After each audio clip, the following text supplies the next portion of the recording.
俺爷老房子里边果然有宝贝，我在里边居然能找到一个古董银鸡蛋，专家跟我说了，至少300万。老房子里面找到宝贝了，还值好多钱。这样，我先上手看看，行吧？我跟你说，这人可发大财了啊！这管能值300万，值300万，这个东西能值300万？这肯定是俺爷专门给我留的传家宝，知道我挣钱不容易，挣钱不容易，专门给我留的，专门给你留的。那你爷爷给你的时候咋说嘞？俺爷已经去世几年了。哦，我这不是回来过年了吗？我上爷那老房子去收拾收拾。哦，然后发现出来一个银鸡蛋。哦，在爷爷老房子里面收拾出来的银鸡蛋。我递他手里的时候，当时我一拿，咦，我可高兴回了。哦，特别重。对，重，我想让我再发财。得发财。这个爷爷这去世几年了，还怪有心的。这不都专门给我留的吗？哦，你要这样说，那也算是爷爷留的吧。但是我刚才听你说这一下能值300万，这300万从哪儿来的呀？这300万是我搁网上查的，找专家，我搁网找专家。哦，你找出来之后不知道这是啥，然后在网上咨询的这个古玩专家。对，古玩专家说告诉你这是银鸡蛋。对，银鸡蛋。古董。就是古董啊。跟你说能值300万。是的呀，你现在就给我找着账了吗？现在没有啊，是不是？这都以前的古董呀。那是，这上边有落款，乾隆年造，并且这边啊也有落款，你看大清银库，这东西真要是大清银库里面的东西，还是乾隆年间的，那可了不得了。怪不得专家给你说300万，那你专家都给你估价300万了，为啥不卖给专家呀？专家想叫我过去去找那个专家。对呀，咱这河南下月下那大王子下几天了都没有停，我咋过去？再说了又那么远，叫我去上广东找哪去的？哦，那个专家是广东那边的。对呀，那确实太远了。那你今天拿到我这儿来，这是意思想卖给我？对，还想卖给你。我都想问问你，我对这不了解吗？别到时候过去了，那专家跟我说的估价是300万。他万一值500万了嘞，他少给我钱了嘞，我心里不得有个底儿吗？是不是？你的意思就是怕专家骗你？那不都明明价值500万，他给你说300万，他一下赚走你200万。是的呀，多问3家不吃亏吗？你也挺聪明啊，还知道多问几家。那不都是吗？那你幸亏多问几家了，幸亏没有直接去广东那边。你要真去广东那边，我估计这个东西你300万得不到，并且我估计你还得掉点钱。因为啥？为啥？首先这个东西啊，专家给你说的这是银鸡蛋是吧？对呀，银鸡蛋。我这样跟你说，它也就表面可能有一层电镀的银，里面我估计连铜都不是。从这个你看这个磨掉的这里能看出来啊，我估计里面应该是铅，确实挺重的，确实挺重。还有从这个落款上来看，这不是老的。你不要看着这上面写的是乾隆年造，它就是乾隆年间的，这不是，这就是现代的工艺品。因为现在老爷子也不在了，我估摸着这东西应该是啥呢？就是以前老爷子生前呢，在古玩街买的工艺品，这就拿在手上玩的，这不是老的。你说的不可能，那专家都跟我说值300万了，到你这你来个古玩街的假东西。下面我就要讲这个呢。我跟你说，像这种东西，在我们古玩行这一看就是假的，那个专家说明你找的也不对，肯定是一个大忽悠，你碰到骗子了。你要真是信他的话，到那儿去啊，我估计啊，到那儿之后他会说让你先鉴定啊，出钱鉴定，然后呢再参加拍卖啥的，到时候你300万得不到，你得出鉴定费啊，你得出拍卖的佣金啊，给你要钱，这大过年的你不就上当受骗了吗？你这一说咋那复杂呀？那也挺复杂的，反正这个东西是假的，你300万是得不到了，发财的梦肯定是碎了，要不被骗，这都啥事儿都没有。关键我不死心啊，我还是想碰碰运气，万一是真的实现了，他给我300万，是不是？那你这咋说呀？这大过年的你也去不了，不行的话，你过完年你去长见识也行，是吧？我这人家给你说的300万，我这两嘴一说啊，就不值钱，是工艺品。那说的呢，也只能作为一个参考，信不信由你。不然的话，你在咱们当地再找几家，再问问，看看人家给你出多少钱，那也行，是吧？那也中，我来多问几家。对，多问几家。我谢谢你哈。对，没事。过去。好。您好，想弄点啥？这生小孩不当紧，这家跟老丈人那家弄一大堆。这是啥呀？这是银元啊。银元？这我打开看看行吗？可以啊，就专门叫你来给我看看的。一大堆。 50块，整50块。50块，我的天哪，还真是银元，这都是大头啊，都是家珍货实的老好。这东西是对的，一看这都是老货，没啥问题，一眼开门啊，这东西。你还别说，生个小孩，你老丈人给50块银元，这给他不少啊。啥哎？啊，本来说的给俺10块，给10块。那这最后咋变成50块了？我叫俺媳妇回去要来。回去要来。我知道，俺老丈人那时候他爹给他留了100块银元。哦，等于说是你媳妇儿的爷爷给你老丈人留了100块。那你这可以啊，一下要回来50块。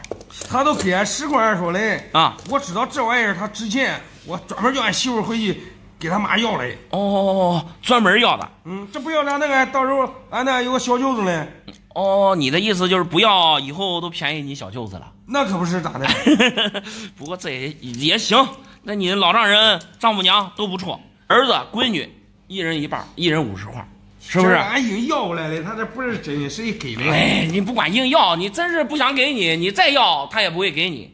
说实话，这把传家宝啥的都给你了，这以后可得对你老丈人、丈母娘得好点啊，得好好孝顺他们。好个屁呀！他有儿子，他碍我啥事了？你这话说的就不太合适了。这你传家宝，你跟你小舅子一人一半的，这还不好吗？你别管那些了，你给我看看这值多少钱吧。值多少钱？那行，我先给你看看价格吧。我大致看了一下，好像都是大头，个别的可能有这个传阳，不过这个23年的传阳跟大头价格都一样。如果都是普通的。地面上如果没伤的话，我们收的1块1000，你这50块，这都5万块钱了。人家不是说了，这里边有那样的带斑别的那样的，不是贵吗？啊，对，你还别说，你还别说，你这啥都懂啊。我等一会儿这样，我刚才给你报的呀，就是普通的价格，是吧？如果带斑别的呢，我等一会儿给你挑一挑。是带斑别的，我给你挑出来。具体什么价位，到时候咱们再谈。你可别胡啊！我这搁网上家查好几天了。不会，这你放心，只要带斑别，我都给你挑出来。看清楚啊！那肯定看清楚，这点你放心。哎呀，没啥斑别啊，我看都是普通的。这个是9年，啊，这个是9年金发。价是不是值钱？对，这样相对来说比普通的价格要稍微高一点。你给我看啊！行，老朋友介绍过来的。老朋友介绍过来的。那你啥也不说了，我肯定得给你看好。这是普通的。好，你看合适了，都卖给你了，这个。不是，刚才你不听你说，这不是老丈人给小孩留的吗？这都是传家宝呀。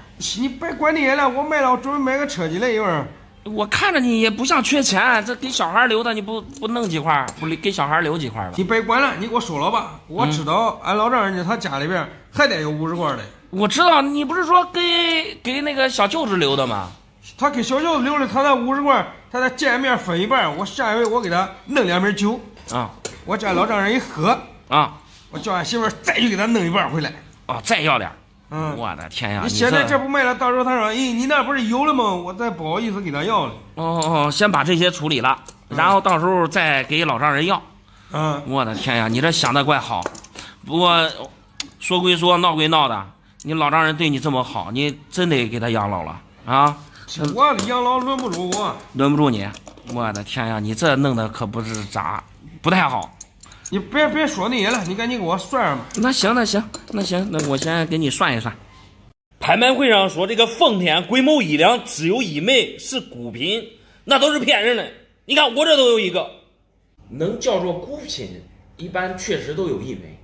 你能有一枚，从哪儿来的呢？这样，我先上手看。他需要4000多万，我都不要那些了。你给我打个对折，给我2000万多就结了。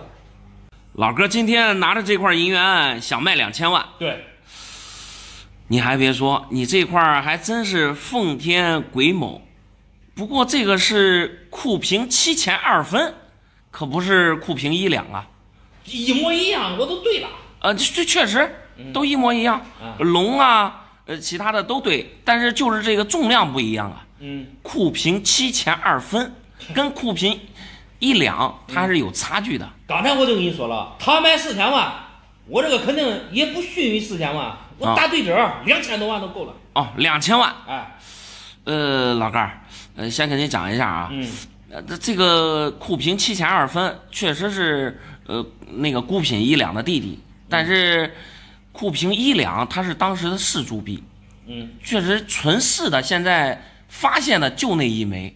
然后您这个库平7钱2分呢，当然了，也属于数量非常稀少的银元。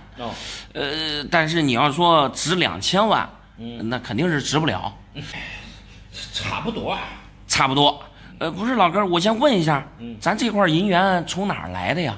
说这话，那是10年前我上北京去旅游，潘家园200块钱捡来漏。10年前。您的意思这块银元是您10年前入手的？对，还在北京潘家园捡漏的。200块钱，10年前那时候银元便宜啊。说实话，我买的不贵。买的不贵，那要是真品的话，那确实不贵。虽然这个小奉天吧，它没有那个1两的价值高，但是说实话，像您这品相，壁面上没戳没伤，对，还带老包浆，字口还全深打，对。那说实话吧，我这10年前我都把它给忘了啊。前几天我看见直播嘞，说的奉天癸卯1两孤品。拍了4000多万我这家找半天才叫他找出来了。我刚才说的啥意思呢？即便这个东西是真的，我估计能值个20-30万没问题。多少？真品的话能值20-30万。这价格不可能出那么多。不是老哥，我刚才就说了，那个库平1两的那个是孤品，是4铢样币。因为在晚清的时候，它有一个元两之争。这个1两的这个银币，当时铸造发行极短这个时间，然后流通到社会上之后发现这个做生意做贸易，它不方便呀。因为国外的阴阳、坐阳，还有占人银元，包括小日本的这个银元，它都是库平7钱2分，也就26.8克。咱的这1两的，你给人家没法兑换呀，所以就发现这种不行，最后全部都改成库平7钱2分，就这种1元的这种样式。所以那个1两的铸造量非常少，但凡是带龙的库平1两的，那都特别贵。即便是最便宜的湖北1两那种双龙1两，那个最少也几十万。但是这库平7钱2分的呢，相对来说就比较常见了。当然了，这个奉天癸卯这个库平7钱2分数量还是非常少的。如果是真品，确实也就是值个几十万吧。几十万太少了。不，你先别着急。我只是说真品能值几十万。但是这个我刚才大致看了一下。首先它的包浆看起来不自然，不是老包浆，虽然壁面全深打。但是它这个边齿我大致看了一下，首先没有压力，整齐划一，没有任何变化。从这几点上，我能断定这块银元它是一个假的，不可能，工艺品，不可能。可能不可能的，说的也只是作为一个参考。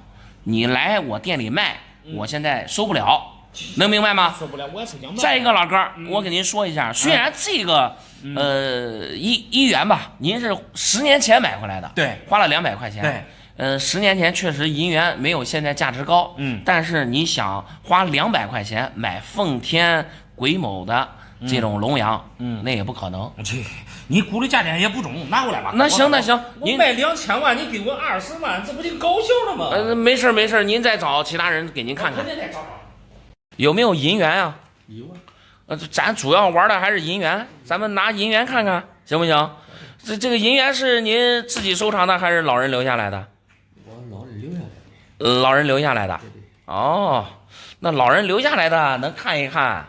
你说有的是你是在市场上，你说捡便宜买回来的，一般真的少，假的多。咱不能说没有真的，但真的很少。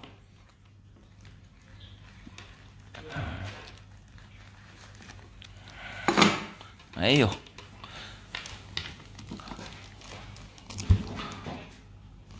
老哥，您确定这是老人留下来的？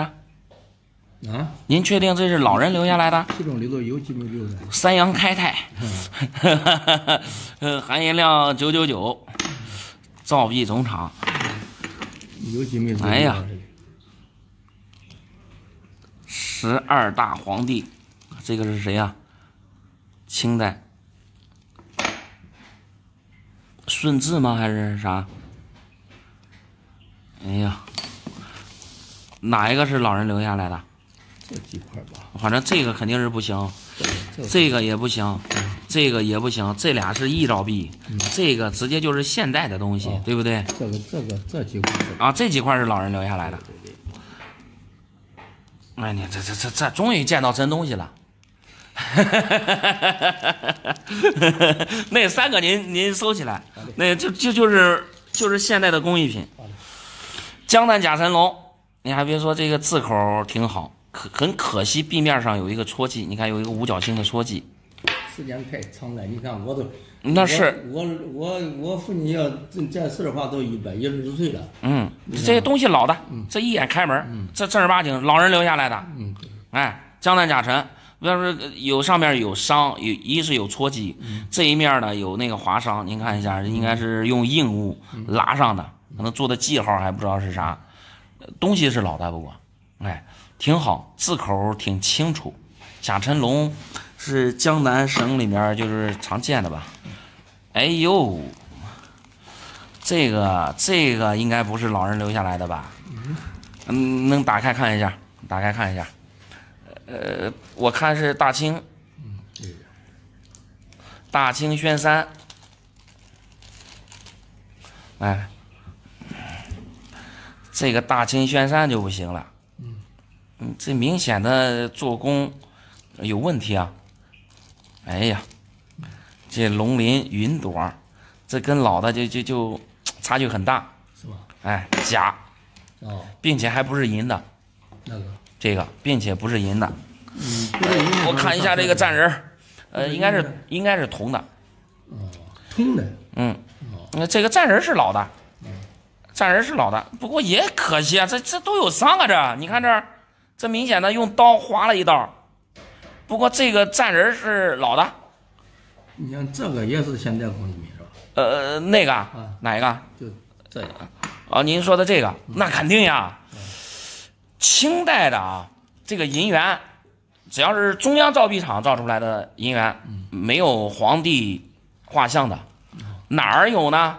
就那个四川，还有西藏那边，它有一个卢比的一个银币，那是用皇帝的画像，其他就没有。最明显的这是假，最简单的问题啊。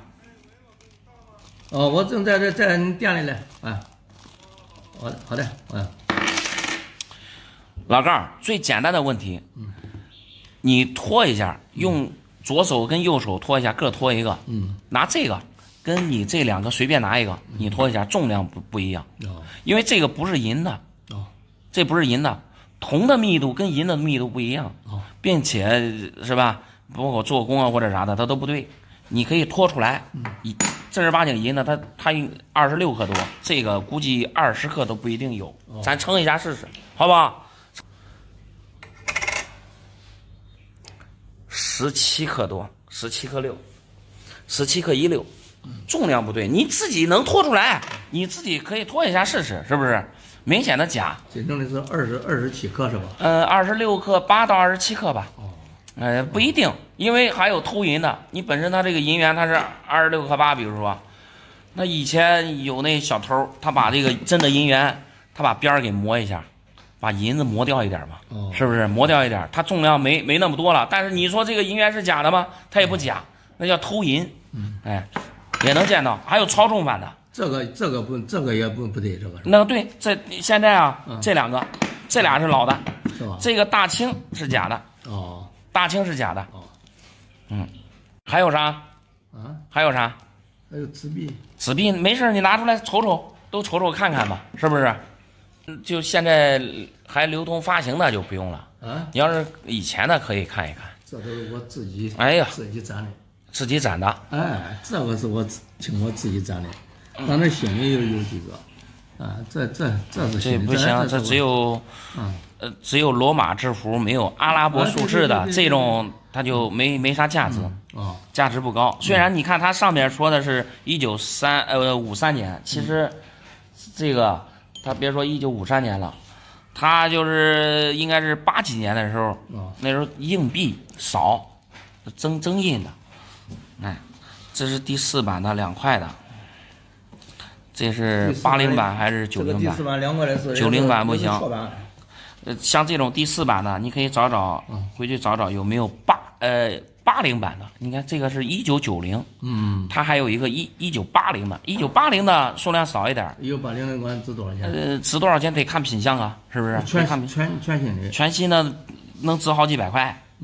能值好几百块。这个80的有，90的这不行，这是90的。我知道80的有。80你可以留着，可以留着。我有那搞的有成套的。哎呀，这个是可能就是人家的印刷品，是吧？那这个肯定是印刷品，对，印刷品是吧？这5张这是错币版，错不错币还得继续留，还得继续留。这是错币的，哎，这几张可以，这一个错币我都这查过的这个，这几张可以，那。这几张可以。那个岳父真是太混蛋了，说好了给10万块钱的嫁妆，结果到时候来给一个破银元。说好的给10万嫁妆，最后换成了一块银元是吗？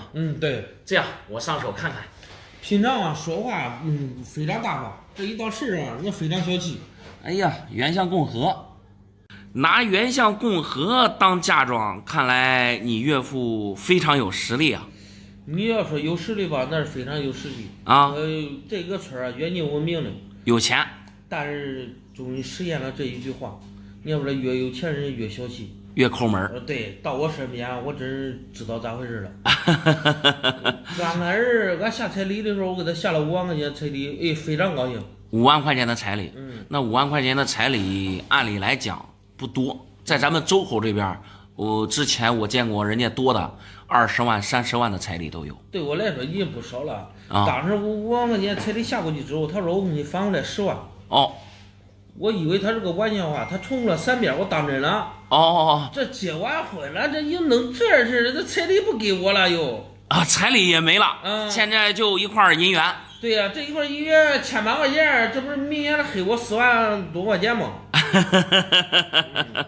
看来老弟对银元也有所了解，有了解。平常的一块大头确实现在也就1000多点儿。你也说了，这也是袁世凯是给那个袁世凯是一个人，但是那个袁世凯都1000多啊，我只了解过。那对。但是这个袁世凯跟这普通常见的袁世凯可不一样。最多2000呗。你听我讲，这个袁世凯是袁世凯就任临时大总统的时候，那时候铸造的，并且铸造量非常少。1万够不够？1万。还黑我4万了。我先看看状态，好吧。PCGS 给的是 XF97，没给分，但是整个状态非常好。这个鼻子还挺高，因为这个原相共和主要就看这个袁世凯的这个鼻子。如果说品相差的话，他鼻梁就直接塌下来了。那一般就是流通或者是保存的不够完好，然后它的价值一般来说就相对来说会低一点。这个鼻子还挺好，整个你看它的肩章以及它的帽子上的这个红缨细节都非常好，状态没得说。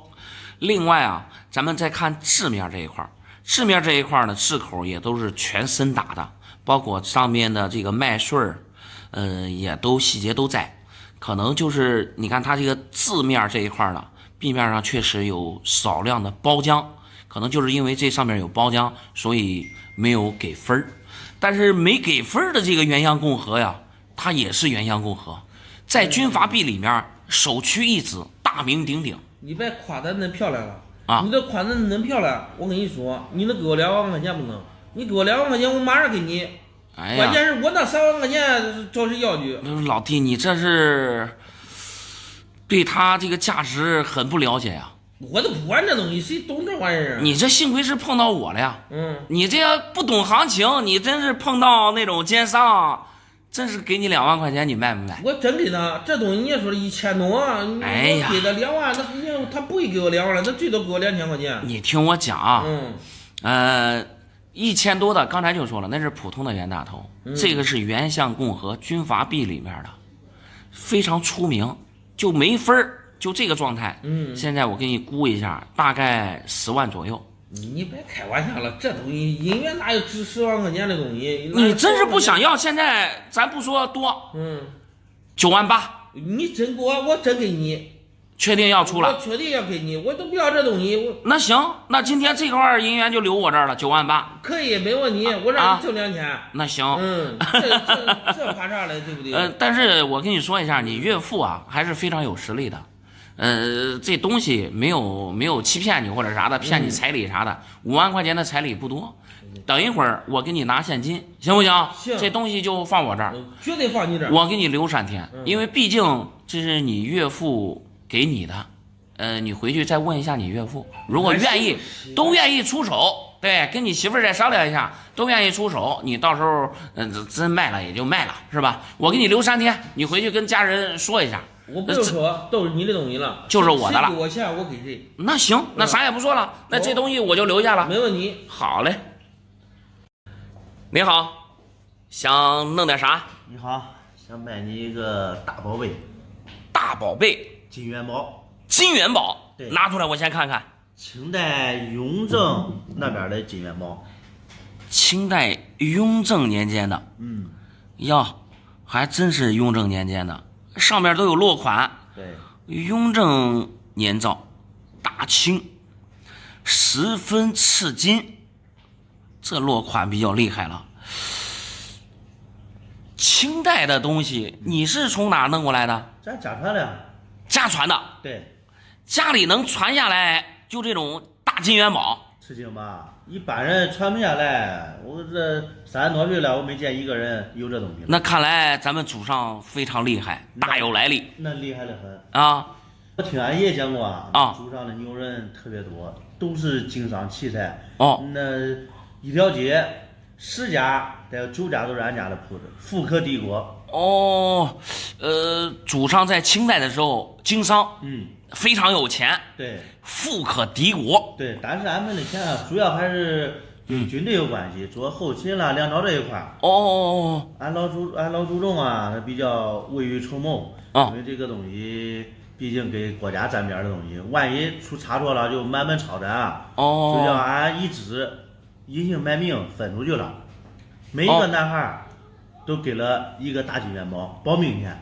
保命钱。对，等于说就是把旁支的隐姓埋名，然后这一个人给一个金元宝。对，然后传到现在。那肯定的呀，这都有族谱记载嘞，俺一代一代人口口相传的都是。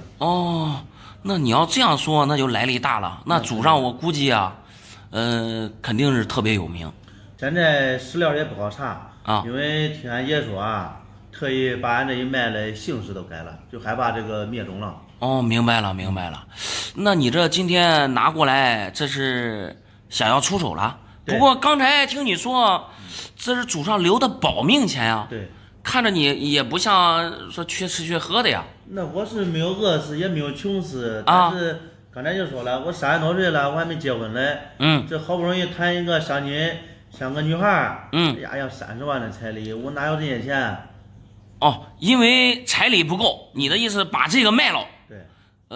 就是凑彩礼，结婚，传宗接代啊，就是买车买房。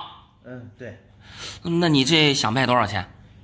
我在之前也查过，首先现实里面很多人都没有。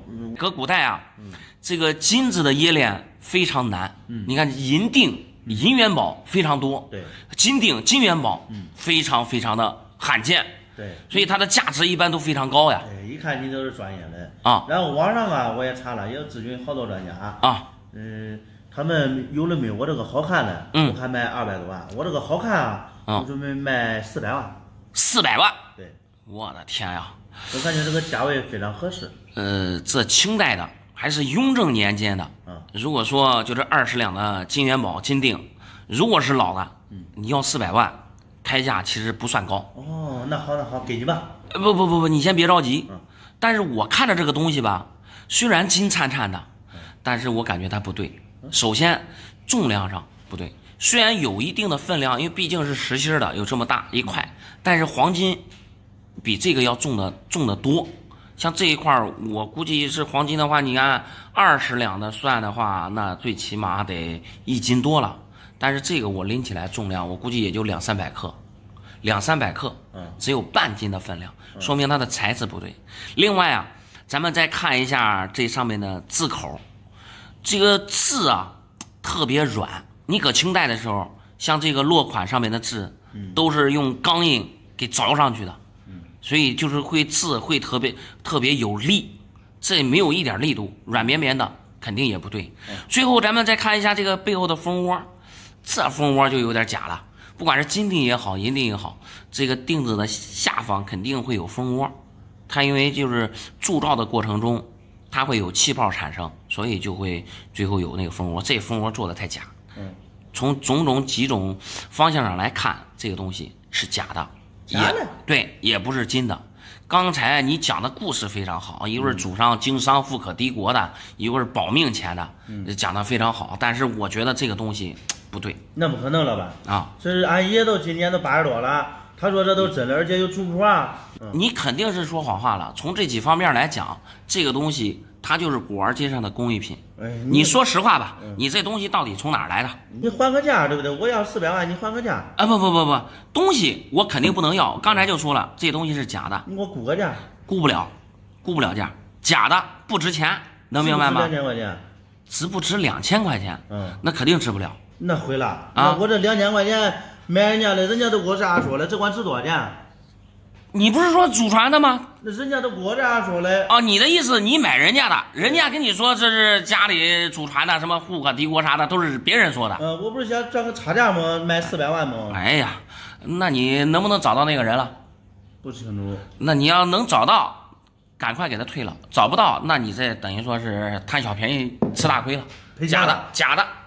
不中，那中我赶紧再找去。那你找吧，找。100块钱一块，从收破烂手里边捡漏10块银元，你赶紧给我看看这一次能挣多少钱？100块钱一块能买银元？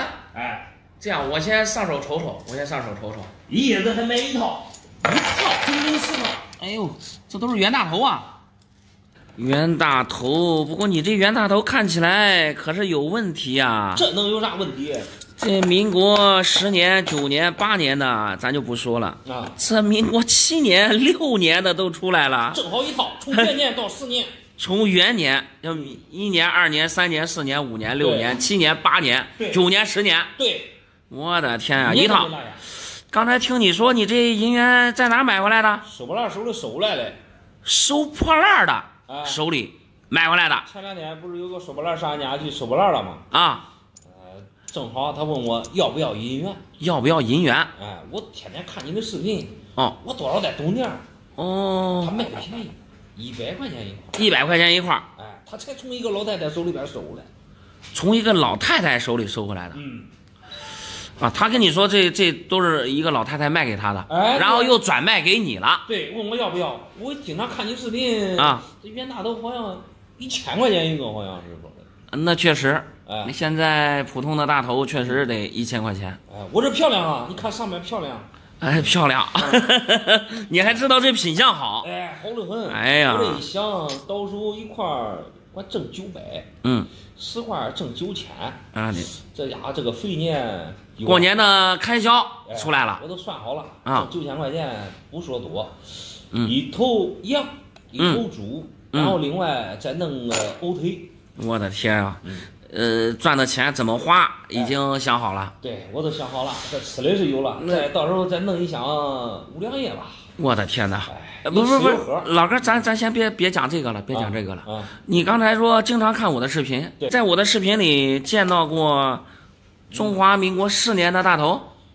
这个我不太知道，不太知道。我经常看你拍的都是那个龙啊啥样的。不，你这啥都不懂，你就敢去捡漏？我的天呀，你这是被别人漏了。那收破烂的肯定给你骗你了。你这啥意思？你先听我讲，他能骗我啥？不是，我捡大漏。你先听我讲啊，民国的大头，就这1元面值的啊，只有4个年份，就民国3年、民国8年、民国9年和民国10年，其他的像这个元年、2年、4年、5年、6年、7年，就没有这几个年份。能明白吗？有，那都是有。你这不听我的呀？你这啊，我跟你说没有，那肯定就是没有的。你这被骗了，明白吧？没有这几个年份，哪来的10个年份啊？我那都当银子卖，我也不亏钱。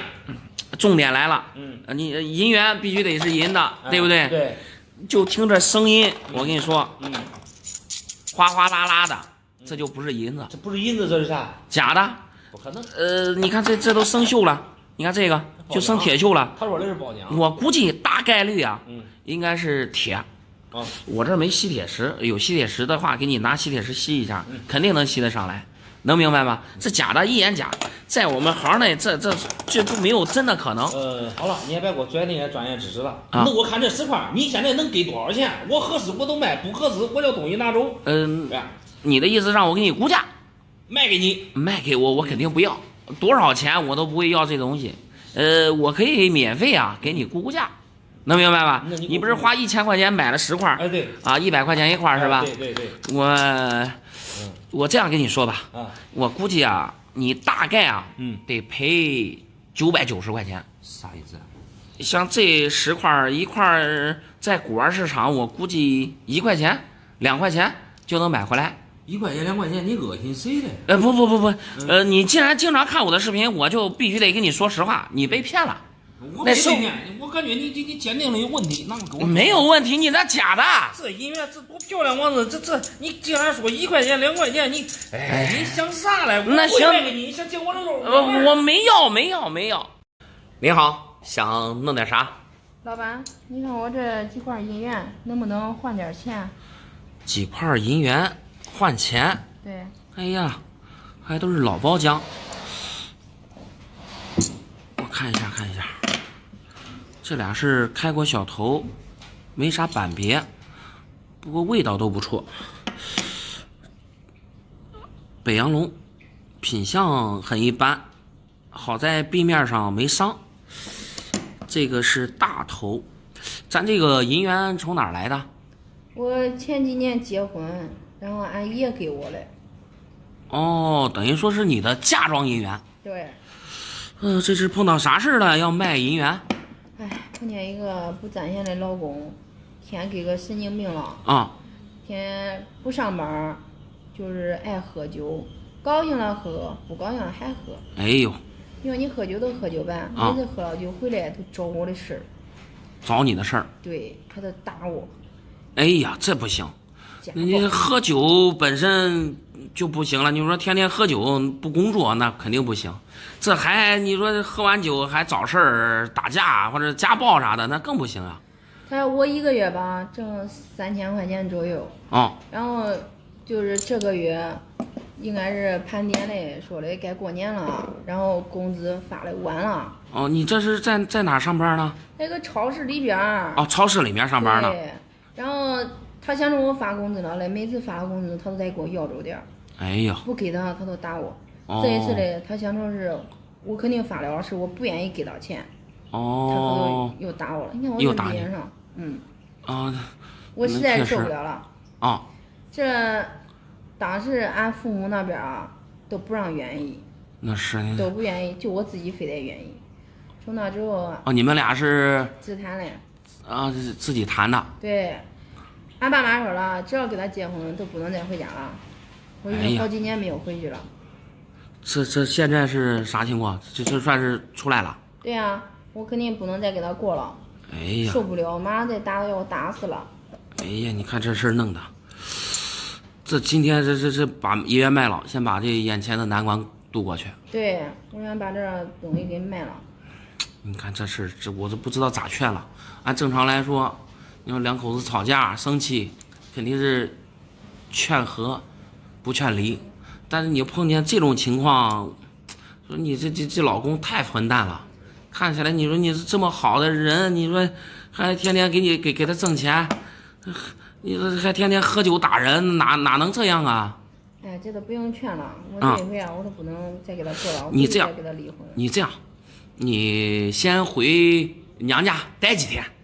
不中娘家我不敢回去了，我回去了之后我感觉丢人。丢人？因为当时这有啥丢人的呀？两口子生气哪有说不生气的呀？对不对？两口子生气回娘家住几天很正常吧？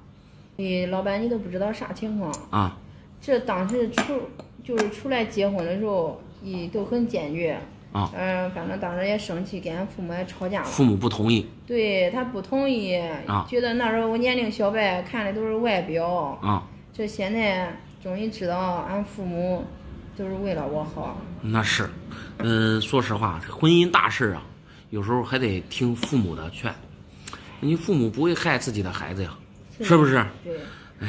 当时主要是不管怎么样吧，你这现在大冬天的那么冷，你现在没法回去，你得去你娘家待几天，回去跟父母好好说一说。我跟你说，毕竟自己的父母呢，就是以前再生气再闹别扭，肯定你父母也不会说啥，对不对？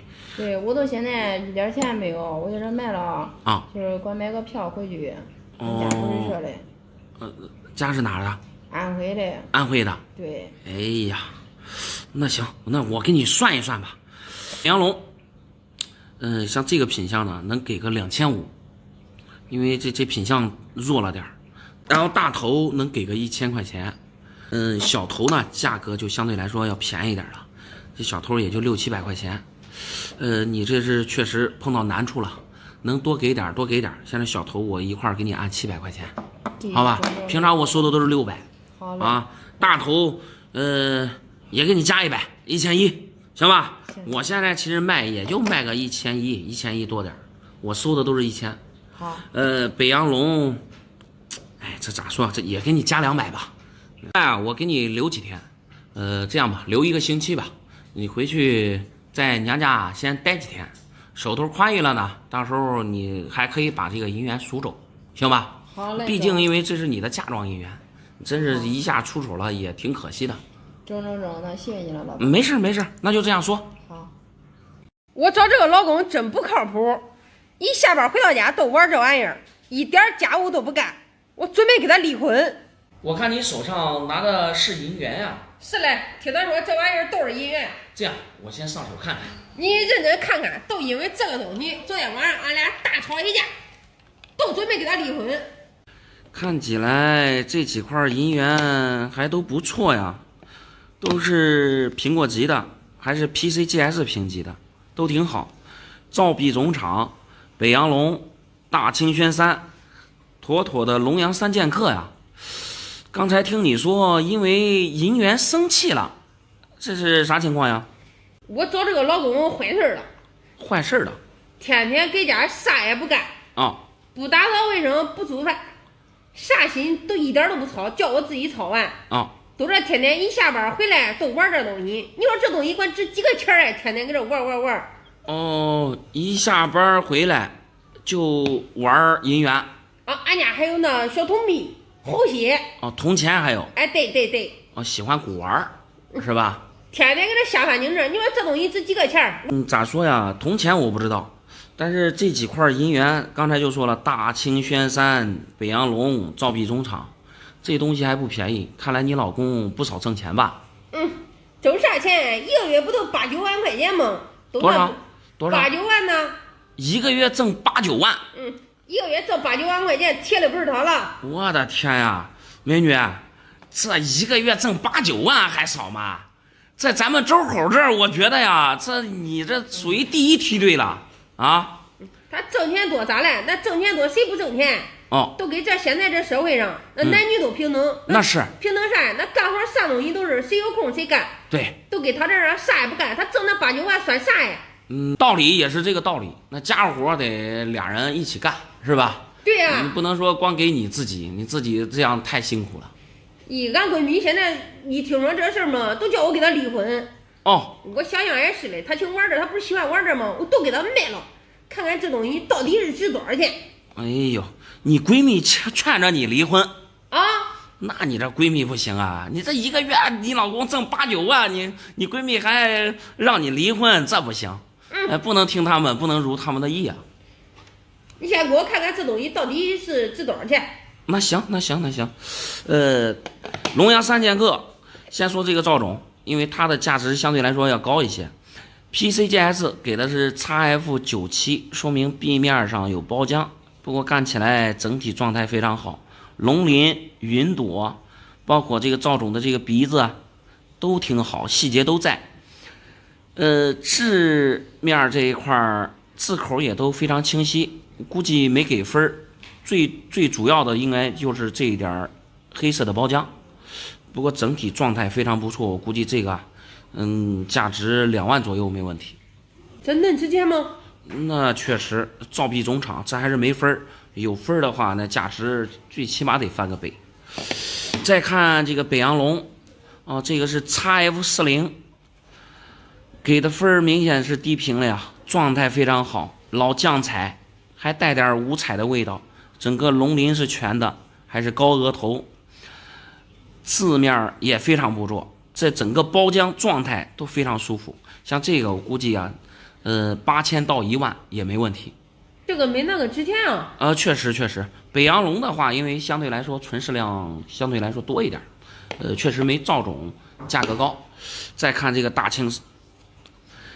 清轩山啊，哎呀，这个漂亮。PCGS 给的是 UNC92， 说明有过清洗，整个状态非常好，明显的是未流通的状态，没有流通痕迹啊，带钻光，饰面也是车轮转光，哎呀，字口两边的花枝全深打，然后龙这一面龙鳞云朵都非常漂亮，还带车轮转光，像这个估计2万到3万也没问题。这3块下来啊，没个好几万你买不着。你老公玩这个玩的不错，你像一般的才玩大头小头，你老公就都玩龙阳3剑客了，还都是批核的。你老公玩这个银元玩的不错，其实这种兴趣爱好挺不错的。你要出去打牌啊、喝酒啊、干啥的，比那个要强。首先这个能陶冶情操，另外啊，你别看这些银元，你仔细看一下，大清银币宣统3年，另外再看这个造币总厂，光绪年造，这都距今已经100多年了。说实话，这都是古董啊，100多年前的东西，这都可以当传家宝。现在你老公玩这个东西，刚才说的是价值好几万，有可能说以后价值会越来越高。我觉得你老公这个兴趣爱好不错，还有你闺蜜说让你劝你离婚这个事儿，你也不要听，有啥说啥的。你老公一个月挣8、9万，你真是觉得家务活辛苦了，你找个保姆，对不对？替你干，那不是啥事儿没了，对不对？不能说因为这个事儿，影响你们的感情，对吧？你去闹离婚。俺闺蜜说了，都得给他离，啊。那要不来我叫这东西，我先带回去，我看俺闺蜜咋说。不中了嘛，我还得给她理。带回去可以。还是那儿，我这是劝着你别理。你这老公也没啥毛病呀，对不对？你这还能挣钱，还那个啥，你有时候不能听闺蜜的呀。好，谢谢你，老板。你好，你好。刚才是您在电话里说家里有一个金元宝。是的，是的，我都等你半天了。走，往前走，我都要给你打电话了。行。你都着急了。啊，行。你那你也在这等我一会儿，我上屋里给你拿去。啊，行，我在这儿等一会儿。哎呀，放地上行吧？来。我的天哪，就这个金锭？对，你都没见过你大的金元宝。我先瞅瞅。重的很，砸手。我的天呀，这么大个儿！是的。上面还有落款：乾隆3年铸，足金50两。我的天呀，咱这个东西从哪儿来的呀？这个东西是俺对象给我下礼，彩礼下50万，然后到这抵彩礼了，抵50万下给我嘞。你的意思，你跟你对象马上要结婚了？马上结婚就是说好的这个彩礼是50万。对。最后没给钱，给的这个，拿这个抵50万。是的，他因为啥没给钱嘛？还钱金。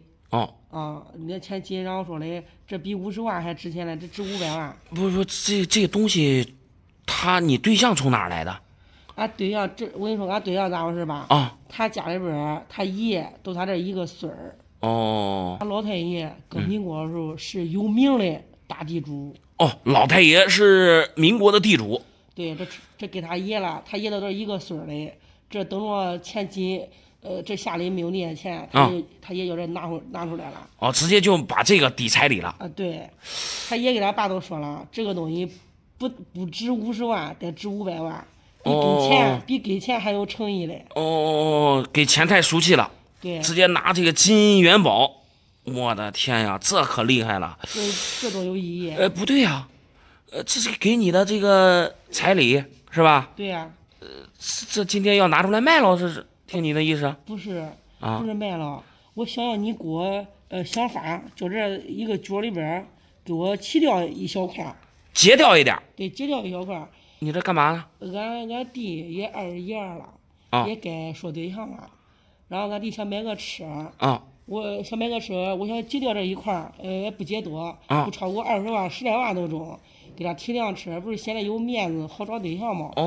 你的意思就是把这个金锭截掉一点儿，大概截掉那10万到20万，是吧？不到20万，10来万。20万以下。对。然后给你弟弟买辆车。是嘞。哎呀，我先跟你说一下，美女。首先，这个金锭，这即便它是老的，那得保证一个完整性啊。如果你要比如说把这个翅膀截掉一点，它就不值钱了，能明白吗？得有完整性。你截掉一点，它就变成残次品了，明白不明白？那不对呀，那金子那不都按克卖的吗？我都截掉一点，有啥嘞？他咋着卖那都有。这古代的金锭，说句实话，这么大个的，如果是真的，这都是国宝级的。就你对象他爷爷说值500万，我觉得说少了，你就在网上加上10倍，5000万都不值，因为金锭基本没见过这么大个的金锭。能明白吗？那是呀，但是首先给您说一下啊，这个金锭我拿在手上，我就觉得已经不对了。不对咋回事？对，它这个金锭啊，我感觉是现代的工艺品。首先给您说一下，它这个大小啊，跟那个银锭的50两的基本上大小一模一样。能明白吗？我知道啊。但是金子的密度是19.3，银子的密度才10.5。基本上相差1倍。如果说这是金子的，应该是比银锭要将近小1/2才对。你说这么大个的，基本上得，它这上面写的是50两，最起码得100两了。要是金的，那密度是啥意思？你可能不太懂，牵扯到一个物理化学的一个知识吧。再说，刚才咱们讲的是它的密度。再说它这上面的这个字，你可以仔细看一下，特别是乾隆3年铸这几个字儿，明显的是电脑字体，跟以前它这个落款上的字儿完全不一样。以前都是手工蘸上去的，现在这明显的是电脑字体，所以这个东西不对，假的。假嘞？对，老板你可别搁这吓唬我。真的假的。你咋可能嘞？反正我看着是假的，你这东西你还留着，东西还留着，我的天呀，这么大个的金锭，我还第一次见。你不能光通过你这嘴上说假的都是假的呀。我看着就是假的，要不然您找别人再看看，或者是你找你对象再问问是啥情况，好吧？老板，我感觉你说的不对啊。这个对象给我下彩礼，他不可能给我下个假的金元宝啊。你说的话我也不相信。不信？我今个麻烦你来一趟了，你走吧。那行。你可来了，我跟你说，这个银元别人给我3000我都没卖，我都信任你，我都想卖给你。哦，别人给你3000没有卖。你还别说，这个北洋龙字口还不错，龙鳞也挺漂亮，这边也没有伤。咱这个东西从哪儿来的？这俺爷留给我了，老爷子留下来的。对，俺爷亲手传给我的。哦，传家宝。对，别人给3000，为啥不卖给你吧？因为我对你来说特别相信你，特别信任我，经常看你的视频，你这个人为人非常不错，好东西都得留给你。老弟，你这个东西确定是老爷子留下来的？那肯定确定啊，这还有假吗？我也不能跟你说假话，这大老远的跑一趟。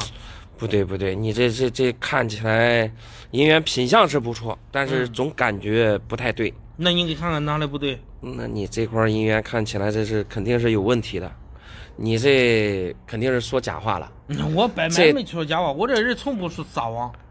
从不撒谎。对，从不撒谎啊，东西就是老爷子留下来的。确定是老爷子。那行，下面我给你讲一讲啊。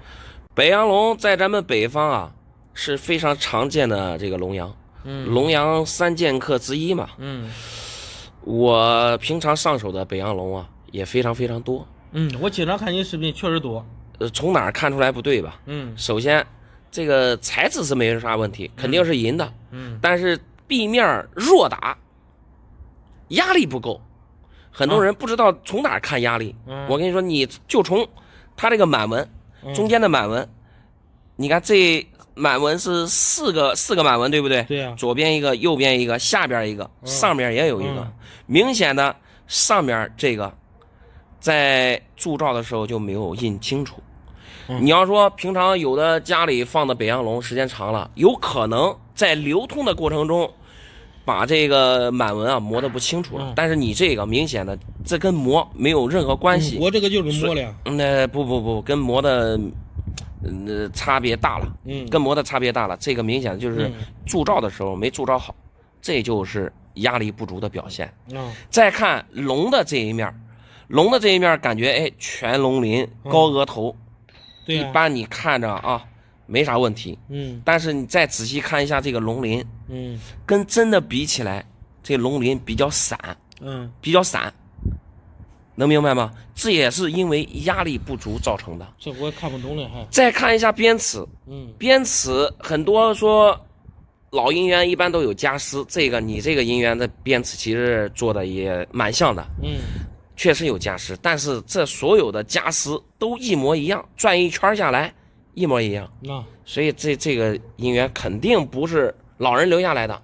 你说实话，这到底从哪儿来的？我本来想骗你的，我这个你这个火焰金锭啊，我骗不过你啊，因为这是我从地摊上500块钱买的，我想试试的。地摊上500块钱买回来的。对。想到我这儿来卖3000。不是，我主要想试试你。你还专门你卖给人家3000块钱，人家都不卖，要卖给我。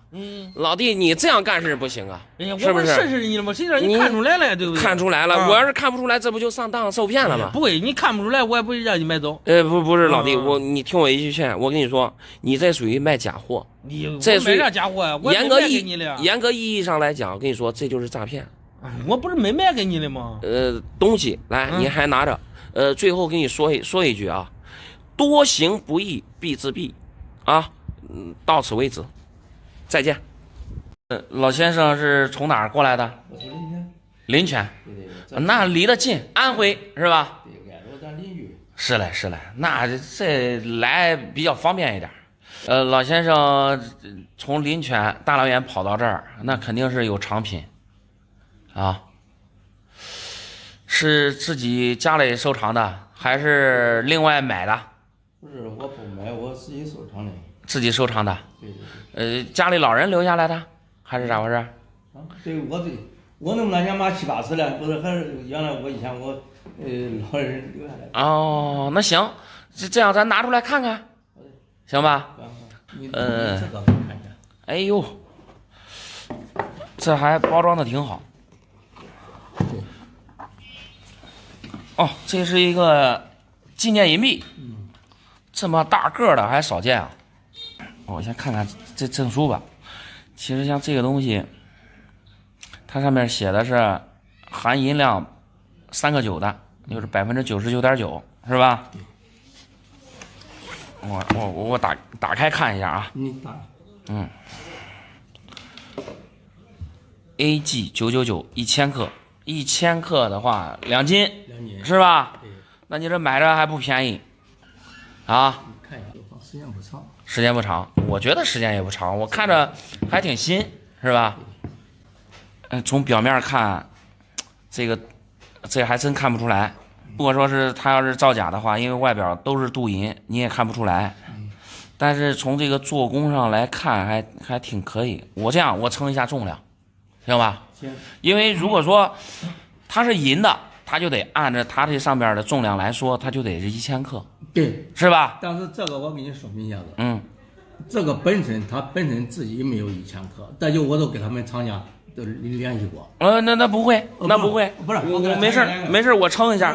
他说连这个是1000克，连包装。没事，咱称一下。连包装1000克的。那这不对，没有算上这个的。他现在算上这个，他也达不到1000克，错得远。他现在是995克。995，对，他差是这老哥，就像这种大的这种金件章也好，或者是金件币也好，误差呀一般不会超过0.1。你现在就是算上这种塑料盒，它重量都不对，那就说明它的材质不对。能够检验什么的？你检验的话就是破坏性的了。对，但是从它这个规格来讲，它肯定已经出现问题了。明白吗？因为像这种熊猫银币也有大的，你知道吧？熊猫银币也有1公斤的，1000克，它有可能是99.9克，有可能是1000.01克，上下误差一般不会超过0.1。它那个算呢也是不能算这个盒子，全部就是裸的，裸的重量，相差不会超过0.1。你让这加上盒子，现在重量还不对，那就说明这个东西肯定有问题，肯定有问题。买的时候花了多少钱？这个花的都不多啊，几百块钱。几百块钱？对，那老哥，咱有啥说啥的，几百块钱你肯定是买不到，那就被骗了，等于说，为啥？首先这个不贵，这个贵不贵的？首先给您说一下，这1000克银子，咱不说这个它上面的工艺费或者是啥的，咱就说这个就这个银子，1000克银子，你说现在多少钱？对不对？对。它银子，你就是即便几年前买的，几年前一般银子大盘价5块左右，不算工艺，光说就这一块银子，1000克银子，那最起码得5000块钱呀。便宜的时候5000块钱，有时候贵了可能6、7块大盘价，是吧？对，它可能更高，再加上人家做成这样的，那一般最低得翻个倍。他比如说大盘价5块，他最起码得卖到10块，甚至10块以上，真的。就是这个。这个就是它材质不对。但是这个就说是它是镀银的，它这个像那以后泡化了以后，可能把这银提取出来。它如果说是镀银的，就没必要提了，因为现在的电镀工艺非常发达。它镀的非常薄。跟以前搁古代的那种，比如说鎏金、鎏银啊，还不一样。以前因为是手工的，它鎏的比较厚。你像现在都是电镀，有可能就这一块银砖上，它连1克银子都没有，它就能镀这么大一面。能明白吧？然后这咱们看的东西，咱再说一下，就刚才我说这个检测证书啊啥的，因为我们经常接触的金银这种检验证书啥的，从这上面来看，就这一张纸，特别粗糙，能明白吗？特别粗糙，一般就像咱们买书一样，你买到盗版的了，它那个印刷呀或者是其他的工艺都不行，这个就已经那个啥了。包括还有这个，这证书，这看起来就是模模糊糊的，这就不行，肯定不对。行，那这不讲，反正这个也不贵，不讲了。对，也不贵。那行，那没事。人家都说国外市场上没有真货，都是假货。没想到啊，我在国外市场上淘到一个价值上亿的银元，这一块银元啊，真是改变我的人生了。银元能价值上亿，那肯定是举世无双的孤品啊。那是，我先上手看一看。行，抓紧时间给我看看，好好看。这个是黑龙江省的银元。哎呀，黑龙江省的银元，对，这回是头一次见。你说北洋龙、湖北龙、广东龙、四川龙，这些我经常见到，黑龙江省的还真是第一次见。哎，那些都太普通、太低级，我都不玩。太普通、太低级。对，见不了几千万、几个亿的楼啊！我的天呀，看来老弟是对自己非常有信心。那肯定的，这是100%。刚才听你说是在古玩市场淘到的宝。对。这古玩市场，你说你花了多少钱呀？这10万。花10万。对。买回来的。我的天呀，花10万还真敢下手买一块裸币。这不敢下手啊！一翻手赚几百万倍。我的天呀，你的意思这东西最少能价值过亿？根据我的专业知识啊，保底是过亿的。哦，保底过亿。对。你的专业知识看来您还是行内人，对银元非常有了解。我天天去古玩街捡漏，这一次终于叫我捡个大漏。我的天哪，你这太敢想太敢干了。有啥不敢的嘞？老头说了，他家祖传的，叫祖谱让我看了。啊，老头说是家里祖传的。他说的是黑龙江省的总督啊，什么东西，反正大官。祖上是黑龙江的大官。对。然后保留下来的。对，一代一代人传下来的，迫不得已没有办法。然后卖了。我看那老头怪可怜，还不懂价位。他本来想着卖个几万块钱。我这人也好心肠。好心肠。10万。10万，然后我反手卖1个亿。我的天呀！老弟，刚才听您说您对银元非常了解，对，那您应该知道呀，黑龙江省银元就不存在啊。怎么不存在？他那族谱上都有。不是他族谱上，是黑龙江省确实要铸造银元，对呀，也确实在洋人那儿订购了铸造银元的母模。但是正好赶上当时的义和团运动。因为从上海运到黑龙江的时候，在山东遭到这个义和团哄抢，把机器都给劫走了。最后呢，好像德国又侵占咱们的山东，最后又把这个机器，又从义和团的手中夺走了。也没有铸造银元，德国人就用那个机器啊，当时的这个机器铸造了几个4铢样币的铜币。这个你说就说外行话了啊，就像大头啊、龙啊都有4铢样币，对不对？那是。他既然母模做好了之后，肯定再压几个，叫你看看满意不满意，对不对？不，我跟你说，这套铸造银元的母模以及机器根本就没运到黑龙江，你看黑龙江当时，他那边流通的都是东三省的银元，这我不太清楚。黑龙江的。这个模具啊、机器啊，全部都被德国人给弄走了。德国人都说了，义和团还拿走几个了。义和团只是打劫的，只是机器。然后德国正好出兵山东，又把那个机器从义和团手里夺回来了。夺回来之后就试铸了几个铜币，现在存世的就是铜币，根本就哪来的银元啊？就没有银元。不碍事，这个东西没有才更珍贵了。要不然我会说，这么贵吗？对不对？你的意思这块银元还是孤品了？估计是义和团抢的时候他抢走了这玩意儿都是钱，他肯定要花流通那边去了。哎呀，我的天呀，你这想象力非常丰富。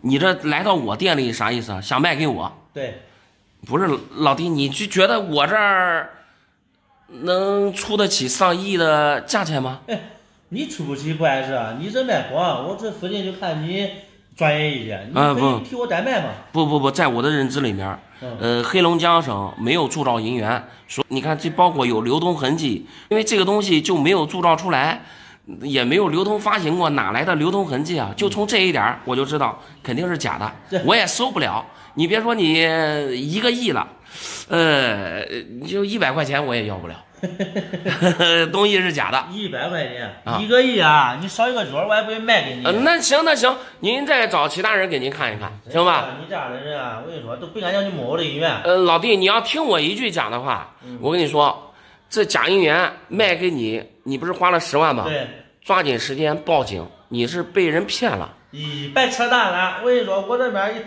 一鉴定证了嘛，都得去博物馆，到时候你看都得拿门票。啊，那行。您好，想弄点啥？来，给你看点银元。看点银元。哎呀，这看着还不少啊。那不错，80块。80块，100块。哎呦，这看来家里祖上不简单，估计得是大地主，不然留不下这么多银元来啊。那你也说错了。说错了。这不是前面留下来的。不是老人留下来的。您这自己花钱买的？以前也可以这样说吧。是以前一个朋友他欠我5000块钱。欠你5000块钱？抵账抵来了。以前不对吧，老哥？5000块钱，欠你5000块钱，拿100块银元来抵？那没办法，他当时做生意失败了呀，没钱还我，只能拿这个来抵账。不是老哥，你这，你这朋友也不咋精明啊。你这银元一块随便卖卖也不止5000啊！当时他也不知道，我也不知道是赔还是赚反正也就这样了。你这放了多长时间了？20多年了。20多年了。对呀。怪不得，我还以为最近这2年的事呢。20多年了。那就对了。你要20多年前，那估计确实那时候银元还确实不咋值钱，是吧？你有时候你卖的高了，卖100块钱。你卖的，说实话，你卖的低了，30、50都卖出去了，啊！这现在是碰到啥事了？要卖银元？现在嘛，小孩结婚再定彩礼要20多万，小孩结婚彩礼凑不够了，彩礼20多万，那是现在结个婚是真不容易。对，我的天呀，那彩礼20多万，这是钱凑不够了，准备出手银元。对，老哥是这啊，咱这银元比较多，先数一下数量。这个你在家里数过没？数过了。多少？100块。100块，不多不少，100块。不多不少。那这样，咱们先对一下数量，不是因为数量多，咱别到时候弄那数量对不上了或者啥的啊。不会错的，正好100块。你的意思，当时给你的时候就已经数过了是吧？对，没事。数过多少遍了都？那这没事，咱再数一下，好，你数吧。这数一下，这会儿麻烦一点不要紧，别到时候你数量真对不上了，那还是真麻烦。这是30块，哎呀，5000块钱，欠你5000块钱等于说，然后现在，当时他是做生意失败了，后来没有钱还我，没钱还，把他家里的银元拿出来了抵账了。说实话，老哥啊，咱现在不管你怎么卖啊也好，或者是怎么着也好，你这笔生意啊，说实话，你这是赚大了。这样，我等一会儿给你说一下，你就明白了。反正这是5块吧？小孩用钱嘛，现在还差几万块钱。差几万块钱。对。哎呀，这是没事，马上数完啊。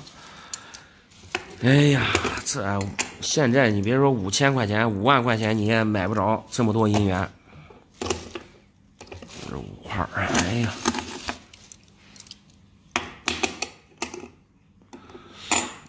又5块，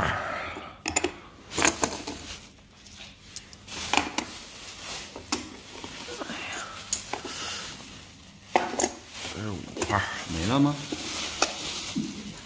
这么多，我看一下，10、20、30、40、50、60、70、80，老哥，这数量不对，有点不对头啊！这不对，这才84块，100块84块，这错100块啊，一点都不少。就说呢，这老哥，这数量你是不是记差了，记错了？没有记错，正好100块。你当时数了？当时都数好几次了。那咱先没动，我这也录着视频呢。你再想想。哦，对了啊，后来可能我家里人可能拿这个去打银饰了，打那个做首饰了是吧？做首饰，做银手镯了。那就对得上了。我就说，我说你这当时你弄100块，这现在才80多块，这数量差的多。要真是差个1块2块，咱就不说了。我刚想起来，那没事，那能对，现在是84块，是吧？那下面我给你讲一讲啊，我看这里面大头挺多，基本上都是大头挺多，壁面上没戳没伤的大头，我们收的1000块钱一块。当然了，龙羊肯定价格高一些，等一会儿我给你看一看，行不行？好嘞，看一看，尽量给咱一个高价，毕竟咱这等着用钱的，是吧？合适的话就卖给你。那行，啥也不说了，我下面仔细的给你瞅瞅，看有没有板别，有没有特殊的板或者啥的，行吧？你仔细看一下。那行。没想到去美国旅游一趟，竟然让我发一笔小财，100美刀买了一块这个汽车币，竟然价值上百万。在国外旅游还能捡漏银元，对，价值100万。100万的银元可不多见呀。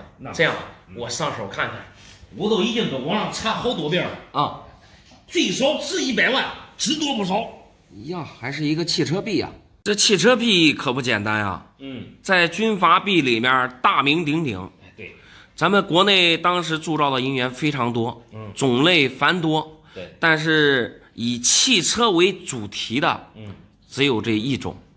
对，好像是民国当时的贵州督军还是总督，好像叫啥来着？周锡成是吧？对，周锡成以他的座驾，来铸造的这个银元，数量非常稀少。就这品相我看了一下啊，字口全身的，并且这个汽车的细节都在，包浆还非常漂亮。这要是真的，那确实价值100万，只多不少。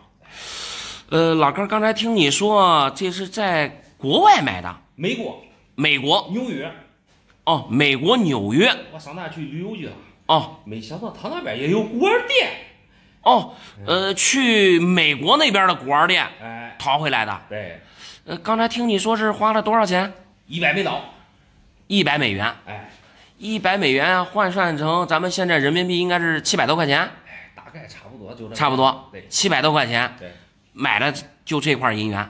对，我当时也不太敢相信看上面画了个汽车，这一翻过来一看，有咱的中文。我立马拿过来手机，搁网上立马都查价钱，一查乖不查不知道，一查给我吓一跳。最低拍卖的好像70多万。老哥非常聪明啊！没想到在异国他乡竟然给我捡到那大的漏。您的意思就是当时您看这块银元的时候，还不知道这是啥？不知道，我哪管懂我上网查我一查知道上网查。网上最低的都是70多万，70多万，高的呢？真是没想到，高了100多，多了去了，我都感觉不多不少，100正好。你的意思这块银元最少能价值100万？我感觉至少能再值100万。那让我们行内人来看，这个东西真假没问题的话，那确实这品相肯定是超过100万了。这应该是当时咋说呀？应该是以前的人带到美国去了，美国那人呢，他不识货。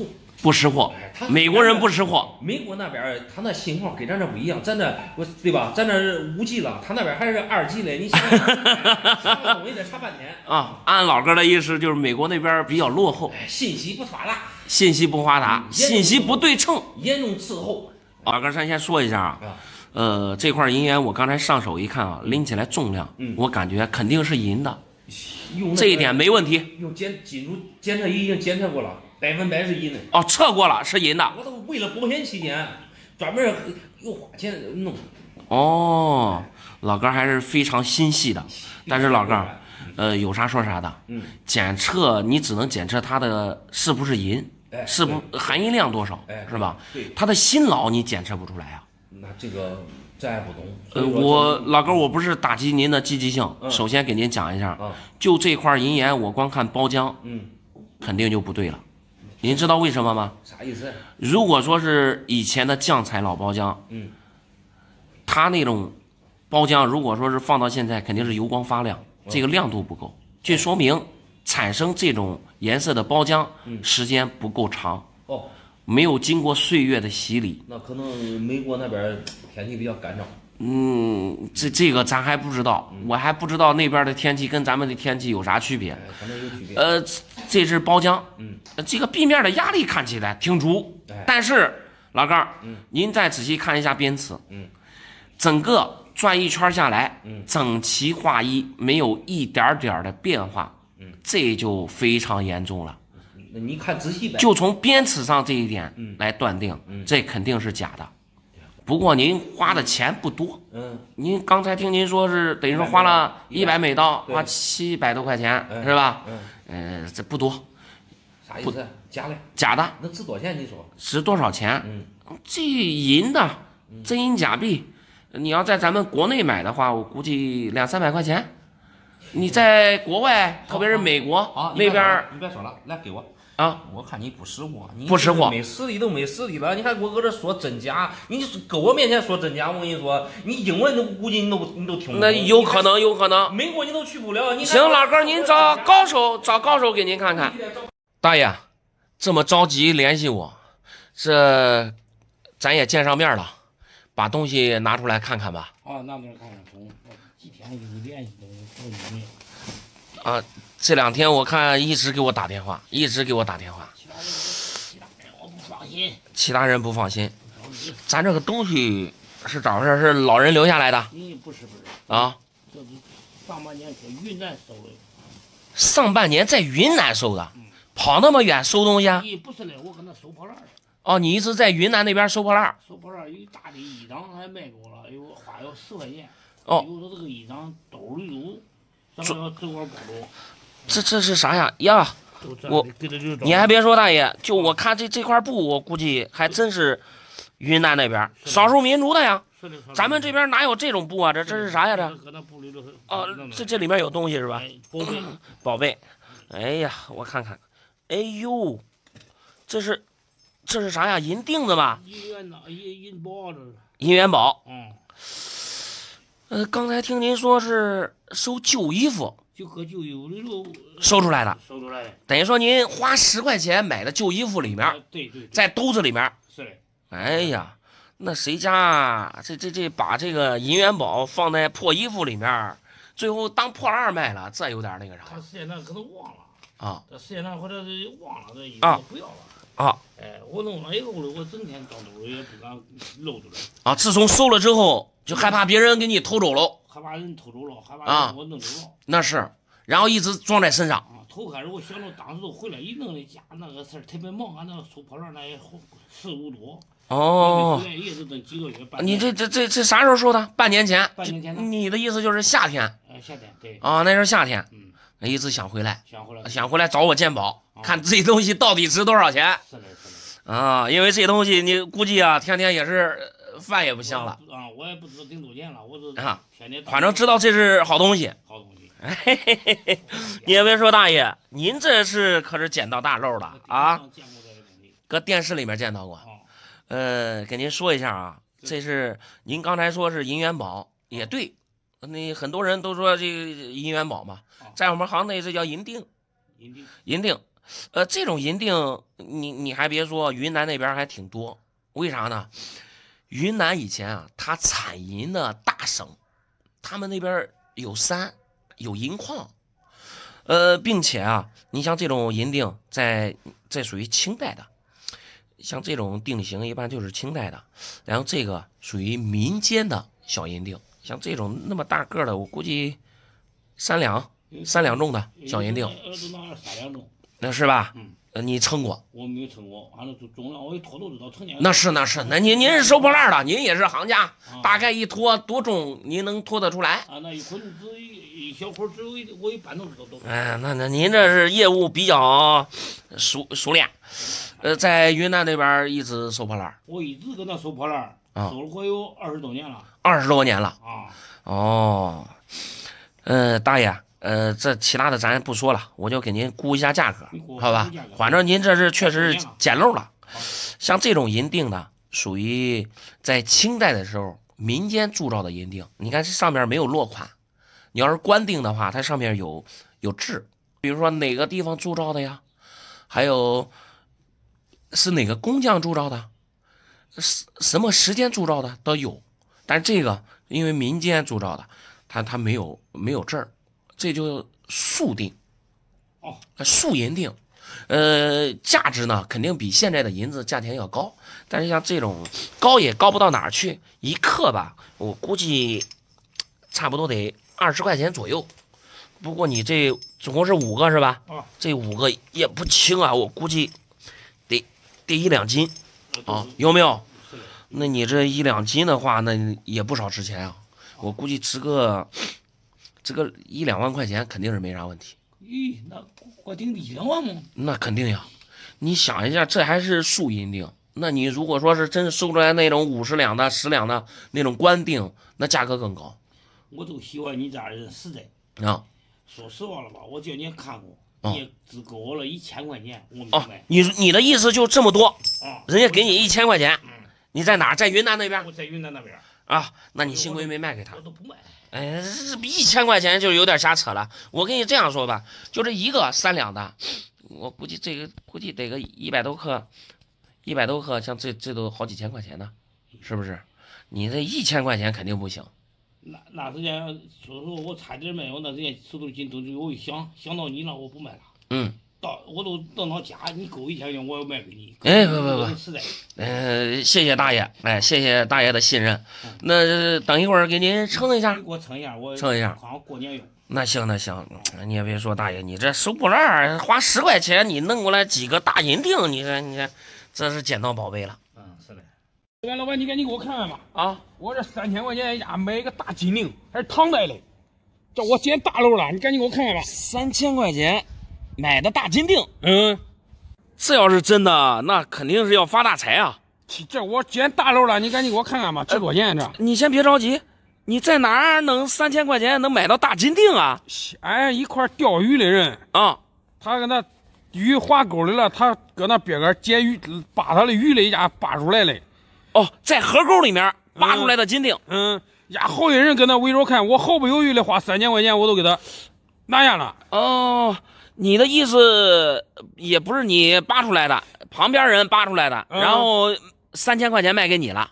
他好些人跟他看嘞，这我害怕抢不住了，我直接给他转3000块，拿下一个唐代的金锭。唐代的，哎呀，大唐贞观年造，我的天呀！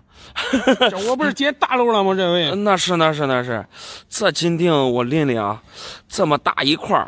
还这么重，这要是唐代的金锭，那你真是发大财了。因为本身唐代距今已经1000多年了，是吧？能传到现在，能放到现在，这一下这肯定是古董啊。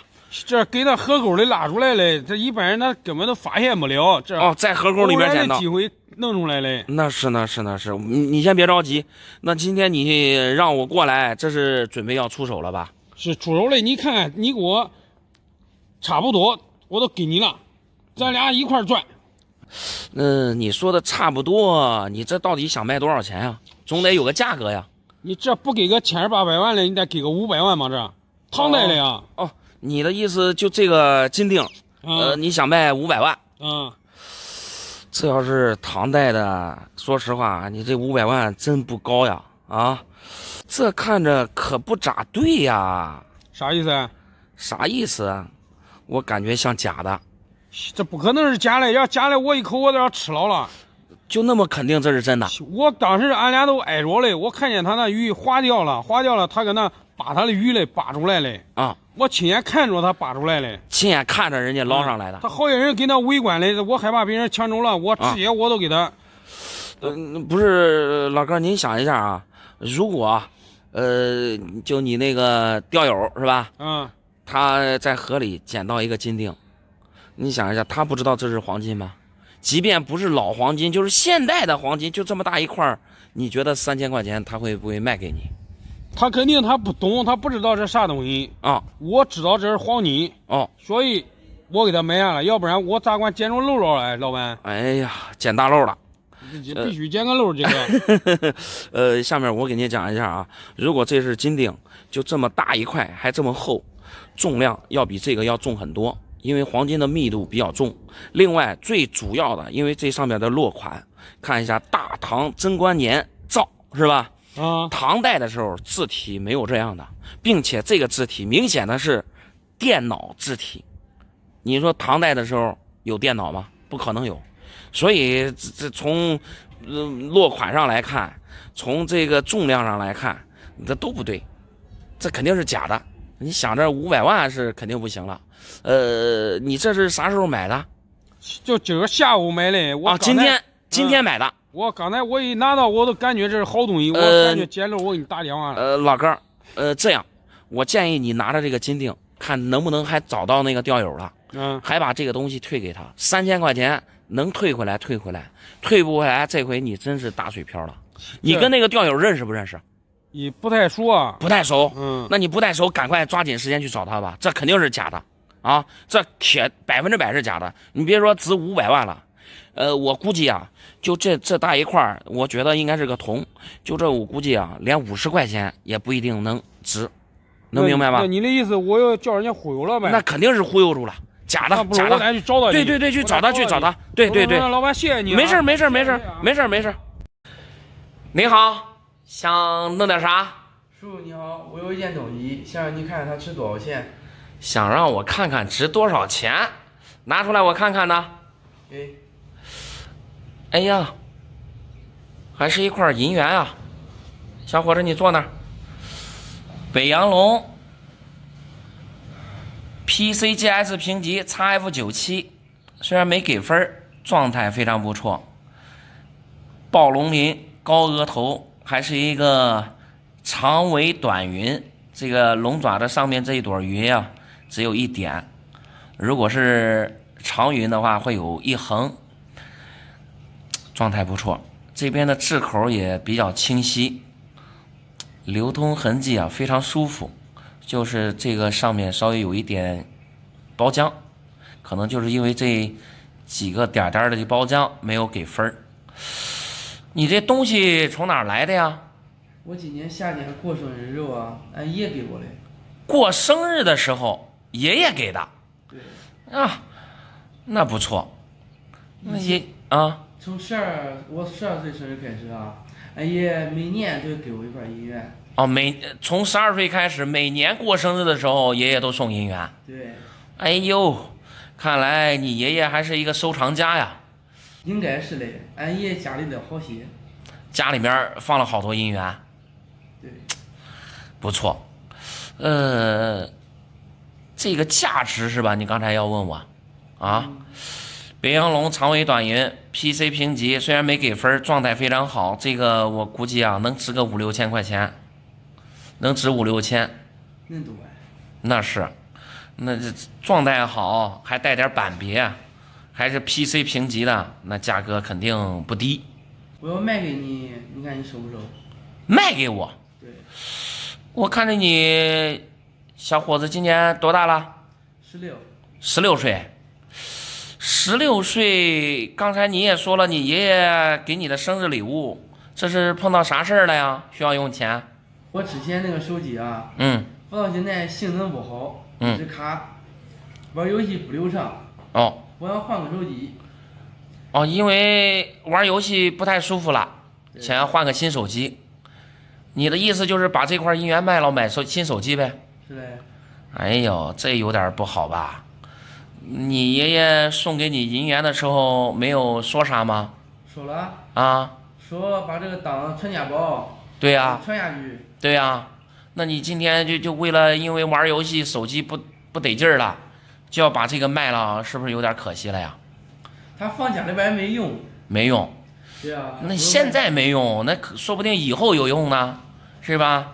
你从12岁以后，你爷爷每年都给你一块，那真要是等到你20多岁，那都放的多了，一块值5000。你想一下，你放的10年，每一年都给你一块，那是不是就5万了？真等你到时候交女朋友了，或者是结婚的时候，真是需要用钱紧张，那你再卖，是不是能派上大用场了？你现在因为买手机玩游戏就卖了，不合适。你这样，我建议你买手机这个事儿啊，你回去跟你爸爸妈妈商量，如果他们愿意给你换手机啊，找他们要钱，把这个还留着。你爷爷说的非常不错，这个东西啊，不单价值高，而且有非常高的收藏价值，完全可以当传家宝留着。真是到你需要用钱的时候再出手，可以派上大用场，把这留着吧。你要用钱找你爸爸妈妈，行不行？再一个呢，你这今年刚才说了16岁是吧？你万一碰到骗子呀或者啥的，你都不知道它值多少钱，你卖亏了怎么办？我跟你说值5000，万一它值5万呢？对不对？高价值的东西，即便想卖它，你也得让大人跟着你一起，省得别人骗你，对不对？来，这东西你还留着，真想出手，领着你爷爷一起来，不容易被骗，好不好？好。走吧，拿回家啊。活该二爷打光棍一辈子，他连亲孙子都缺。这是碰到啥情况了呀？我掂量明着好久上俺二爷去啊，都给我这几个破钱，也不管嘛。我先上手瞅瞅。我估计肯定今天还得赔，还不一定够我酒钱了。得赔钱啊！哎呀，这些老钱看起来都是银元呀，都是袁大头啊。这二爷为啥要给你银元呀？我这不是常年在外吗？啊，常年在外。回来了，这回来了，过年来了。这俺爸一说来的，那二爷一个人吧，叫我去看看他。去看看。我花300块钱买2瓶好酒。上他家了。我那一坐，光跟我聊。聊到我都说走了，也没说留下来请我吃个饭。临走的时候没提吃饭的事儿。没有提。最后给了几块银元。临走我说我看不管我办了，我不带走吗？我说走了，他搁柜子里扒出来，你看那钱破了。那是。我看着我都不想要。你问题是老了给了，你要说不要吧，你也不好意思。我都拿过来，我说你看看这到底能不能值个300块钱了？俺这个二爷啊，他这一辈子打光棍找不来媳妇，那不是没有原因的。抠门，自己亲孙子过去了，都不说留着吃饭的话。那也是，按正常来说得在家里吃顿饭啊。最后给了几块银元。就这肯定赔钱了，铁定。你的意思今天这几块银元肯定没有你那300块钱买的酒价格高。这都破成这样了，他能值啥钱呢？能看见面吗？看不见。看来老哥是对银元不了解啊。之前见过银元没有？见过米子，你光光扭的，那跟这长了个啥东西？你看见面看不见，啥都没有。给您讲一下，这个放的环境不一样啊，它这个银元呢生的包浆也不一样。像这种绿锈包浆，明显的呀就是埋在土里了。所以它时间长了呢，就会生这种绿锈包浆。毕竟银元它是9银1铜，它不是说100%含银，它里面也有1成的铜，所以它就会生这样的绿锈。虽然它生绿锈，但是不影响它的价值呀。你说这意思还能比300多？我这样跟你说吧，就随便拿一块，那你卖个1000块钱没啥问题。因为这袁大头，你看中华民国3年，距今已经100多年了，这是古董，这是传家宝呀。我估计二爷爷给你的时候，肯定得给你说啥了。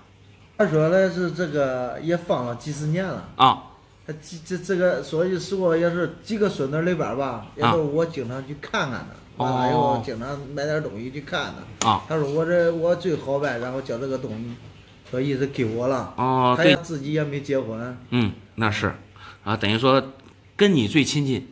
对我经常去看他。那不就得了，一块轻轻松松1000块钱，这总共好像是10块，10块是10块吧？啊，我就说，你看这10块银元，一块1000，10块1万，你花300块钱买2瓶酒，说实话，这你这超值啊，哪可能亏钱呀，对不对？咱老话其实说的挺好，孝顺老人肯定有福报，你这福报不就来了？300块钱的东西换1万块钱，并且这东西还可以继续往下传家宝啊，越放越值钱，这多好啊！这真能值那些钱吗？肯定啊！你要是真是不喜欢收藏，我这儿可以给你收了，不是10块1万块钱没跑。那要咋着说呗？啊，二爷肯定还得有，还得有。他打开箱子掏的时候，叮叮咣咣，我听见了，肯定不止这么些。哦，你的意思就是二爷放的这个银元挺多？那你要咋着说呗？我明个还得去。还得去。他好喝酒吗？不是啊，我给他办一件酒，办一件，回去给他送去。啊，他可能还得给我。那是孝顺老人，你对老人好，老人肯定有好东西也给你留着，对不对？那咋着吧？啊，你这10块银元，今个我都卖给你，老板人实在。留给我。嗯，那行。如果说俺爷以后再给我了，二爷啊，我还卖给你。行，哎。好好孝顺老人，你看老人把这个传家宝都给你了。那是了，因为这银元我也不能亏待俺二爷。哎，对，那我就给你算一算。好。你好，想弄点啥？老板，赶紧给我看看这几块破银元能不能值1万块钱？这几块破银元能不能值1万块钱？咦，俺妈这上当了，我说的她也不相信。你先赶紧看看这东西值钱值不值1万？上当了？啥情况啊？这在哪儿买的？这东西没问题，肯定是老的。老太太没上当。不是银元上当了。不是银元上当了啊？你的意思这几块银元是老太太自己的？是嘞，这是她自己的嫁妆银元。哦，老太太的嫁妆银元。哎，那这都是传家宝了呀。这今天拿过来就看真假吗？东西没问题啊，一眼开门。那值不值1万呢？现在都是想看这。值不值1万？这是碰到啥事儿了还值不值1万块钱？哎，这不是过年了，不是回俺妈那了吗？啊，这一进门还没说2句话嘞，他要给我借钱嘞。老太太给你借钱？嗯，那肯定是碰到事儿了，不然的话不会张口就借钱呀。我问他啥事儿，他还给我嘟嘟囔，不吭气儿不说，不愿意说。这逼得紧了，说了啊，说的是俺姨给他说一个好事儿啊，啥事儿啊？说了1年交1万块钱。老太太的妹妹就是你姨。哎，给俺妈说了1年交1万，交15年。叶子1个月都开始领钱了，1个月领2-3千。1年交1万块钱？对。交15年。哎。交够之后咋回事？交过之后啊，交15年之后，1个月管领2-3千，只要不死，活的时间越长，那都是赚的。交15年，1个月能领2-3千，那老太太今年多大了呀？今年58了。58啊！再交15年，那都多少了？70多了。70多岁了。嗯。这是啥呀？这是保险还是啥？保险啊，这不能说吗？他相信他妹，他不相信我呀。啊，都这偷猪摸猪，叶子交2年了。啊，已经交过2年了，今年是第3年。啊，这没有钱了，没有钱了，给我一说，我都给他3千块钱，那我都你些啊。这现在这生意也都不好干，上哪叶子说出叶子出1万块钱现金？那也是，最近这2年生意都不好干。我给他3千，他还气得不得了，说我藏住业主来。我明白了，老太太现在是交保险，钱不够，准备把自己的嫁妆银元给卖了，是这意思吧？对。啊。我给他说这东西不值钱，哎，他还不相信，他非得叫我拿过来找你来看看。值钱不值钱吧？能值点钱。总共是5块银元，有一个是北洋龙，我看一下壁面，哎，没伤，挺好。像这个能值个3000块钱左右，就这一个，这个价值高点，这是龙洋。然后3块大头，这俩是3年的，没啥板别，像这普通的一块也就1000，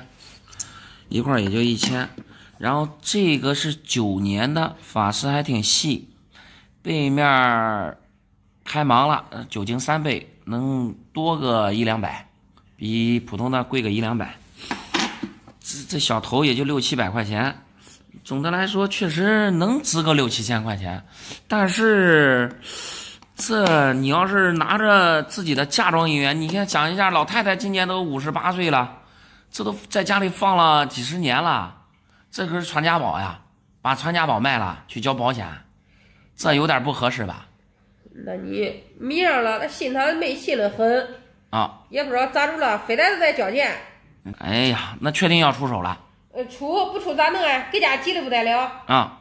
那我就给你算一算，不过你回去你给老太太再做思想工作。你要是有闲钱的，肯定你买个保险，买个保障都没问题。没有收入来源，你说就为了买保险，那今年卖这个银元，那明年卖啥？是不是？你总不能到时候卖房子卖啥的呀？去买保险也不合适呀，是不是？你得回去好好给老太太做思想工作。我给你留几天吧。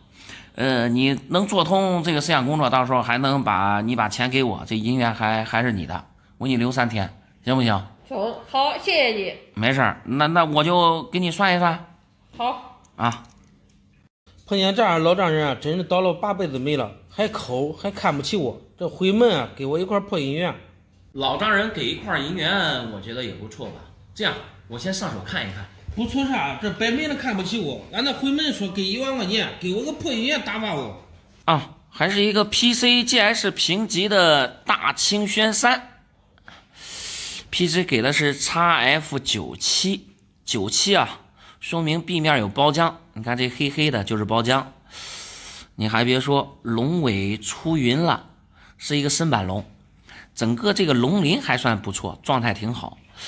背面这质口还是比较清晰的，确实有点流通痕迹，整个状态不错呀。刚才听你说好像不太满意。我跟你说，给这个银元注定俺俩都过不好。俺这个老丈人真是个老鳖意，我都没碰见过这那抠门的老丈人。啥情况啊？你这说的有点严重啊。这个俺不是结完婚行这个3天回门，这回门得给女婿钱。哦，你的意思就是刚结婚，然后3天之后回老丈人家，回老丈人家，老丈人得给你钱红包，对，再给1万块钱。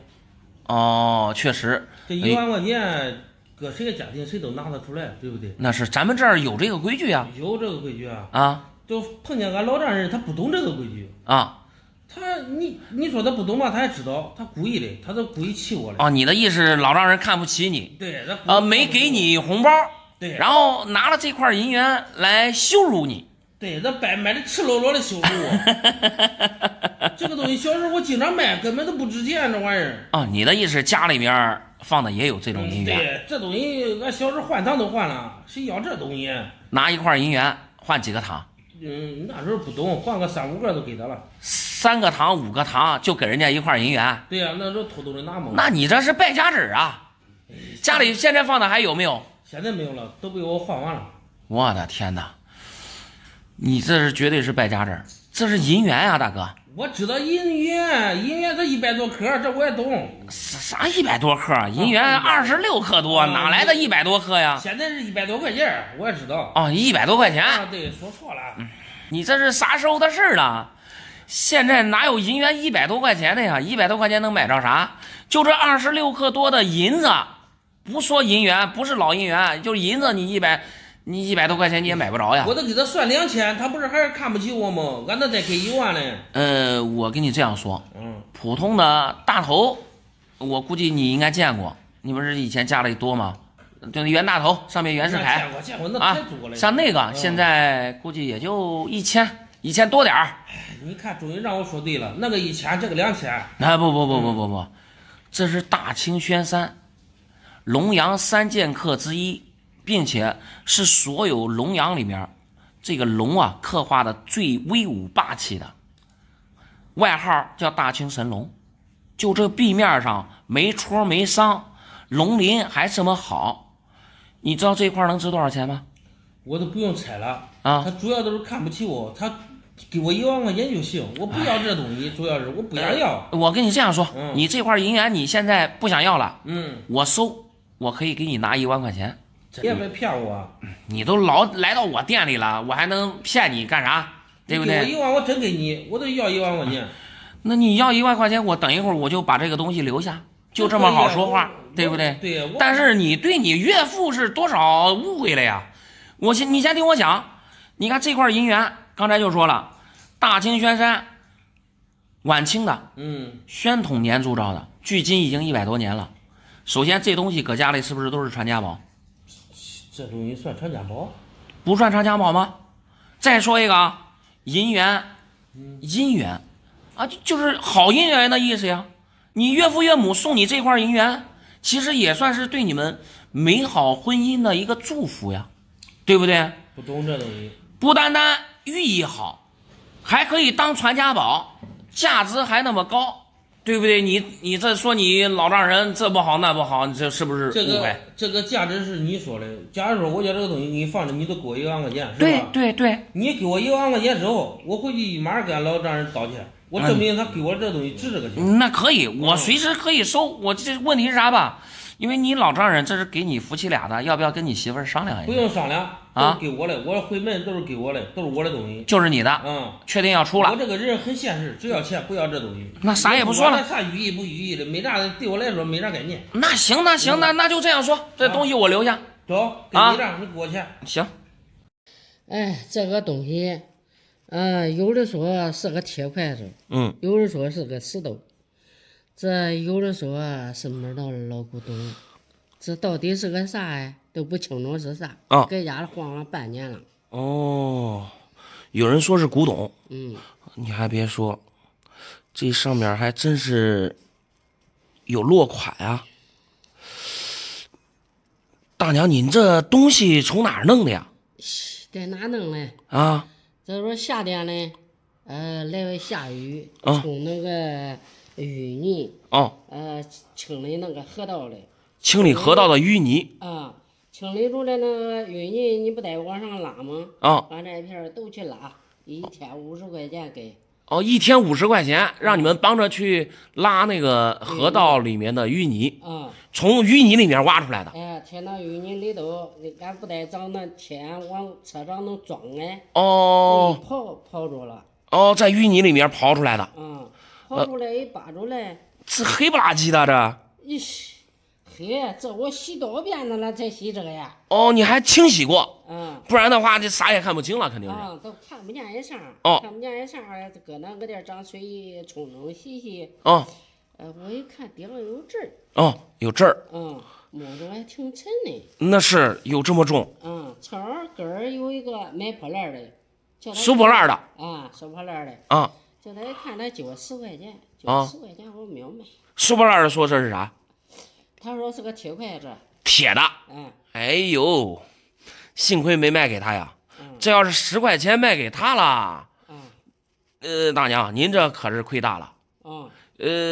咱就不说这是啥材质，就光这上面的这个字，这肯定不是现代的，是不是？古董，对不对？你不管是啥材质，就上面有刻的有字儿，那就不止10块钱呀，是吧？再看这上面，你看这俩。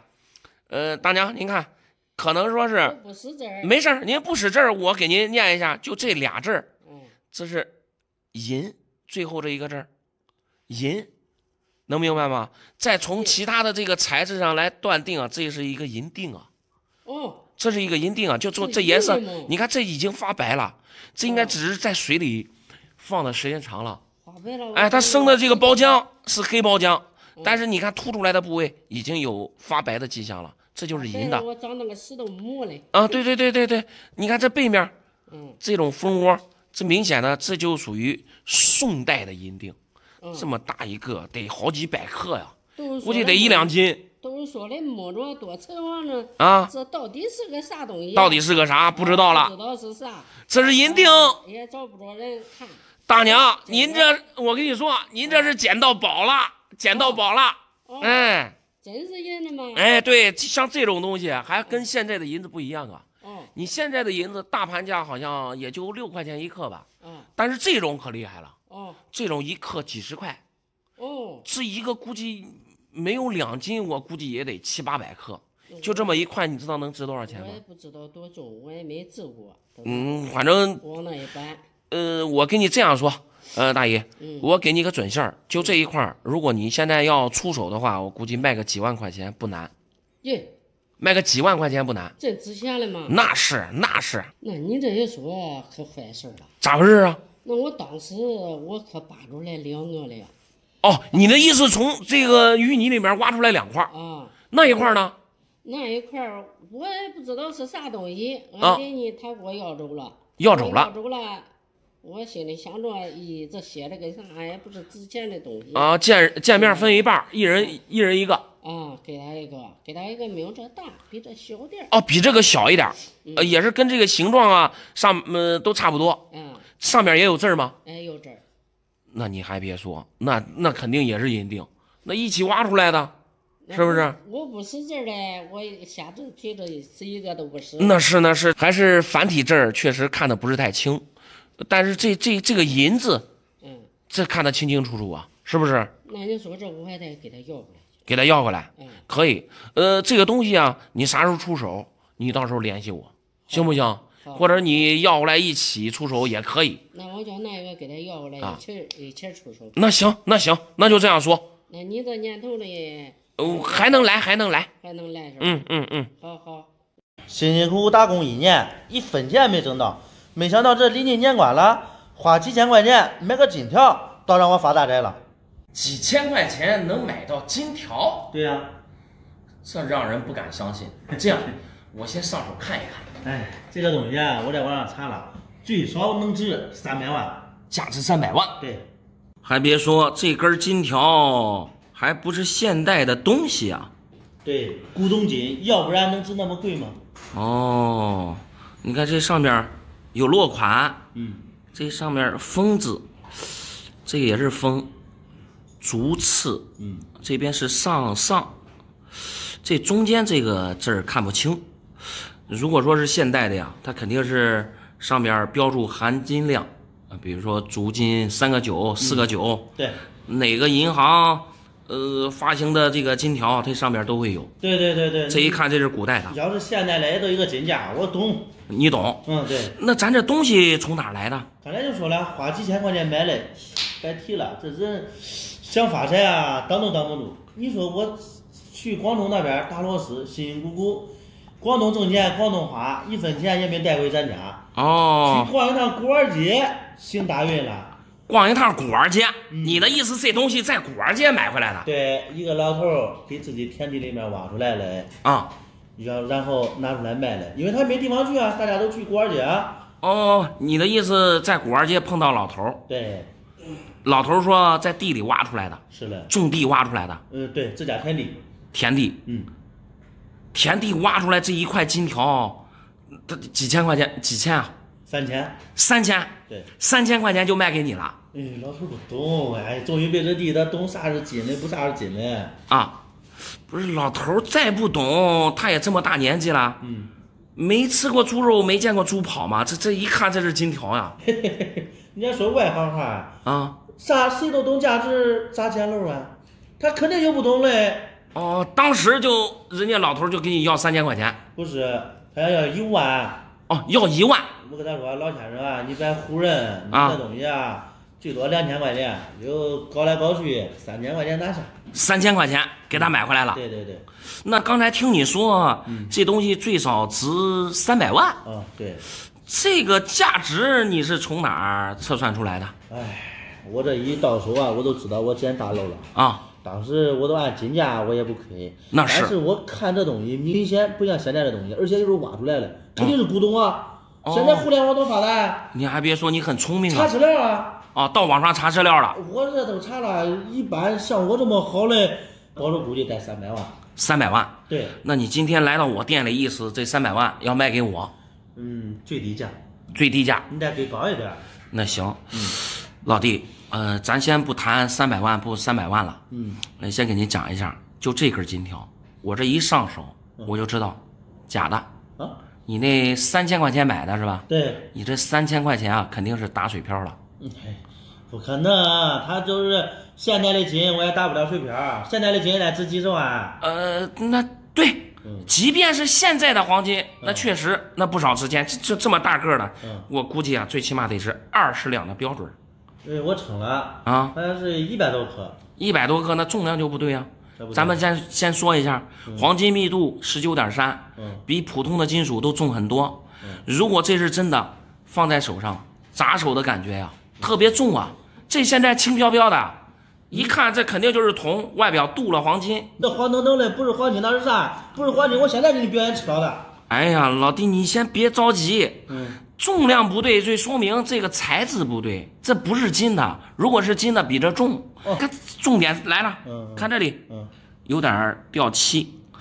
我估计这电镀的非常薄，这个可能是来回摸的这个过程中，这里已经有点掉颜色了。嘿嘿，你这我知道了，你在骗我，你也说谎话。地里挖出来的都会有那脏东西，生锈都能说的啥包浆。那行吧，老弟，这个东西我不跟你抬杠。300万卖给我，我肯定是收不了，我收不了。你估价吧，你说你来做生意嘛，估价得有利润给你。我刚才就说了，这东西是假的，让我估价的话，你在古玩街买这个，我估计花个几十块钱就能买到。这是现代的工艺品，多少钱？几十块钱就能买到。我查几页的资料了。比我这好的都没有啊！几百万的东西，你几十块钱想给我胡诌了？不，我没有说要收你的，我只是给你估价。老弟，这样你到别家再问问，不耽误你发财。看你被我揭穿了吧？你肯定是没有见过这么好的东西。那有可能，不好意思。卖500万去。行，好嘞。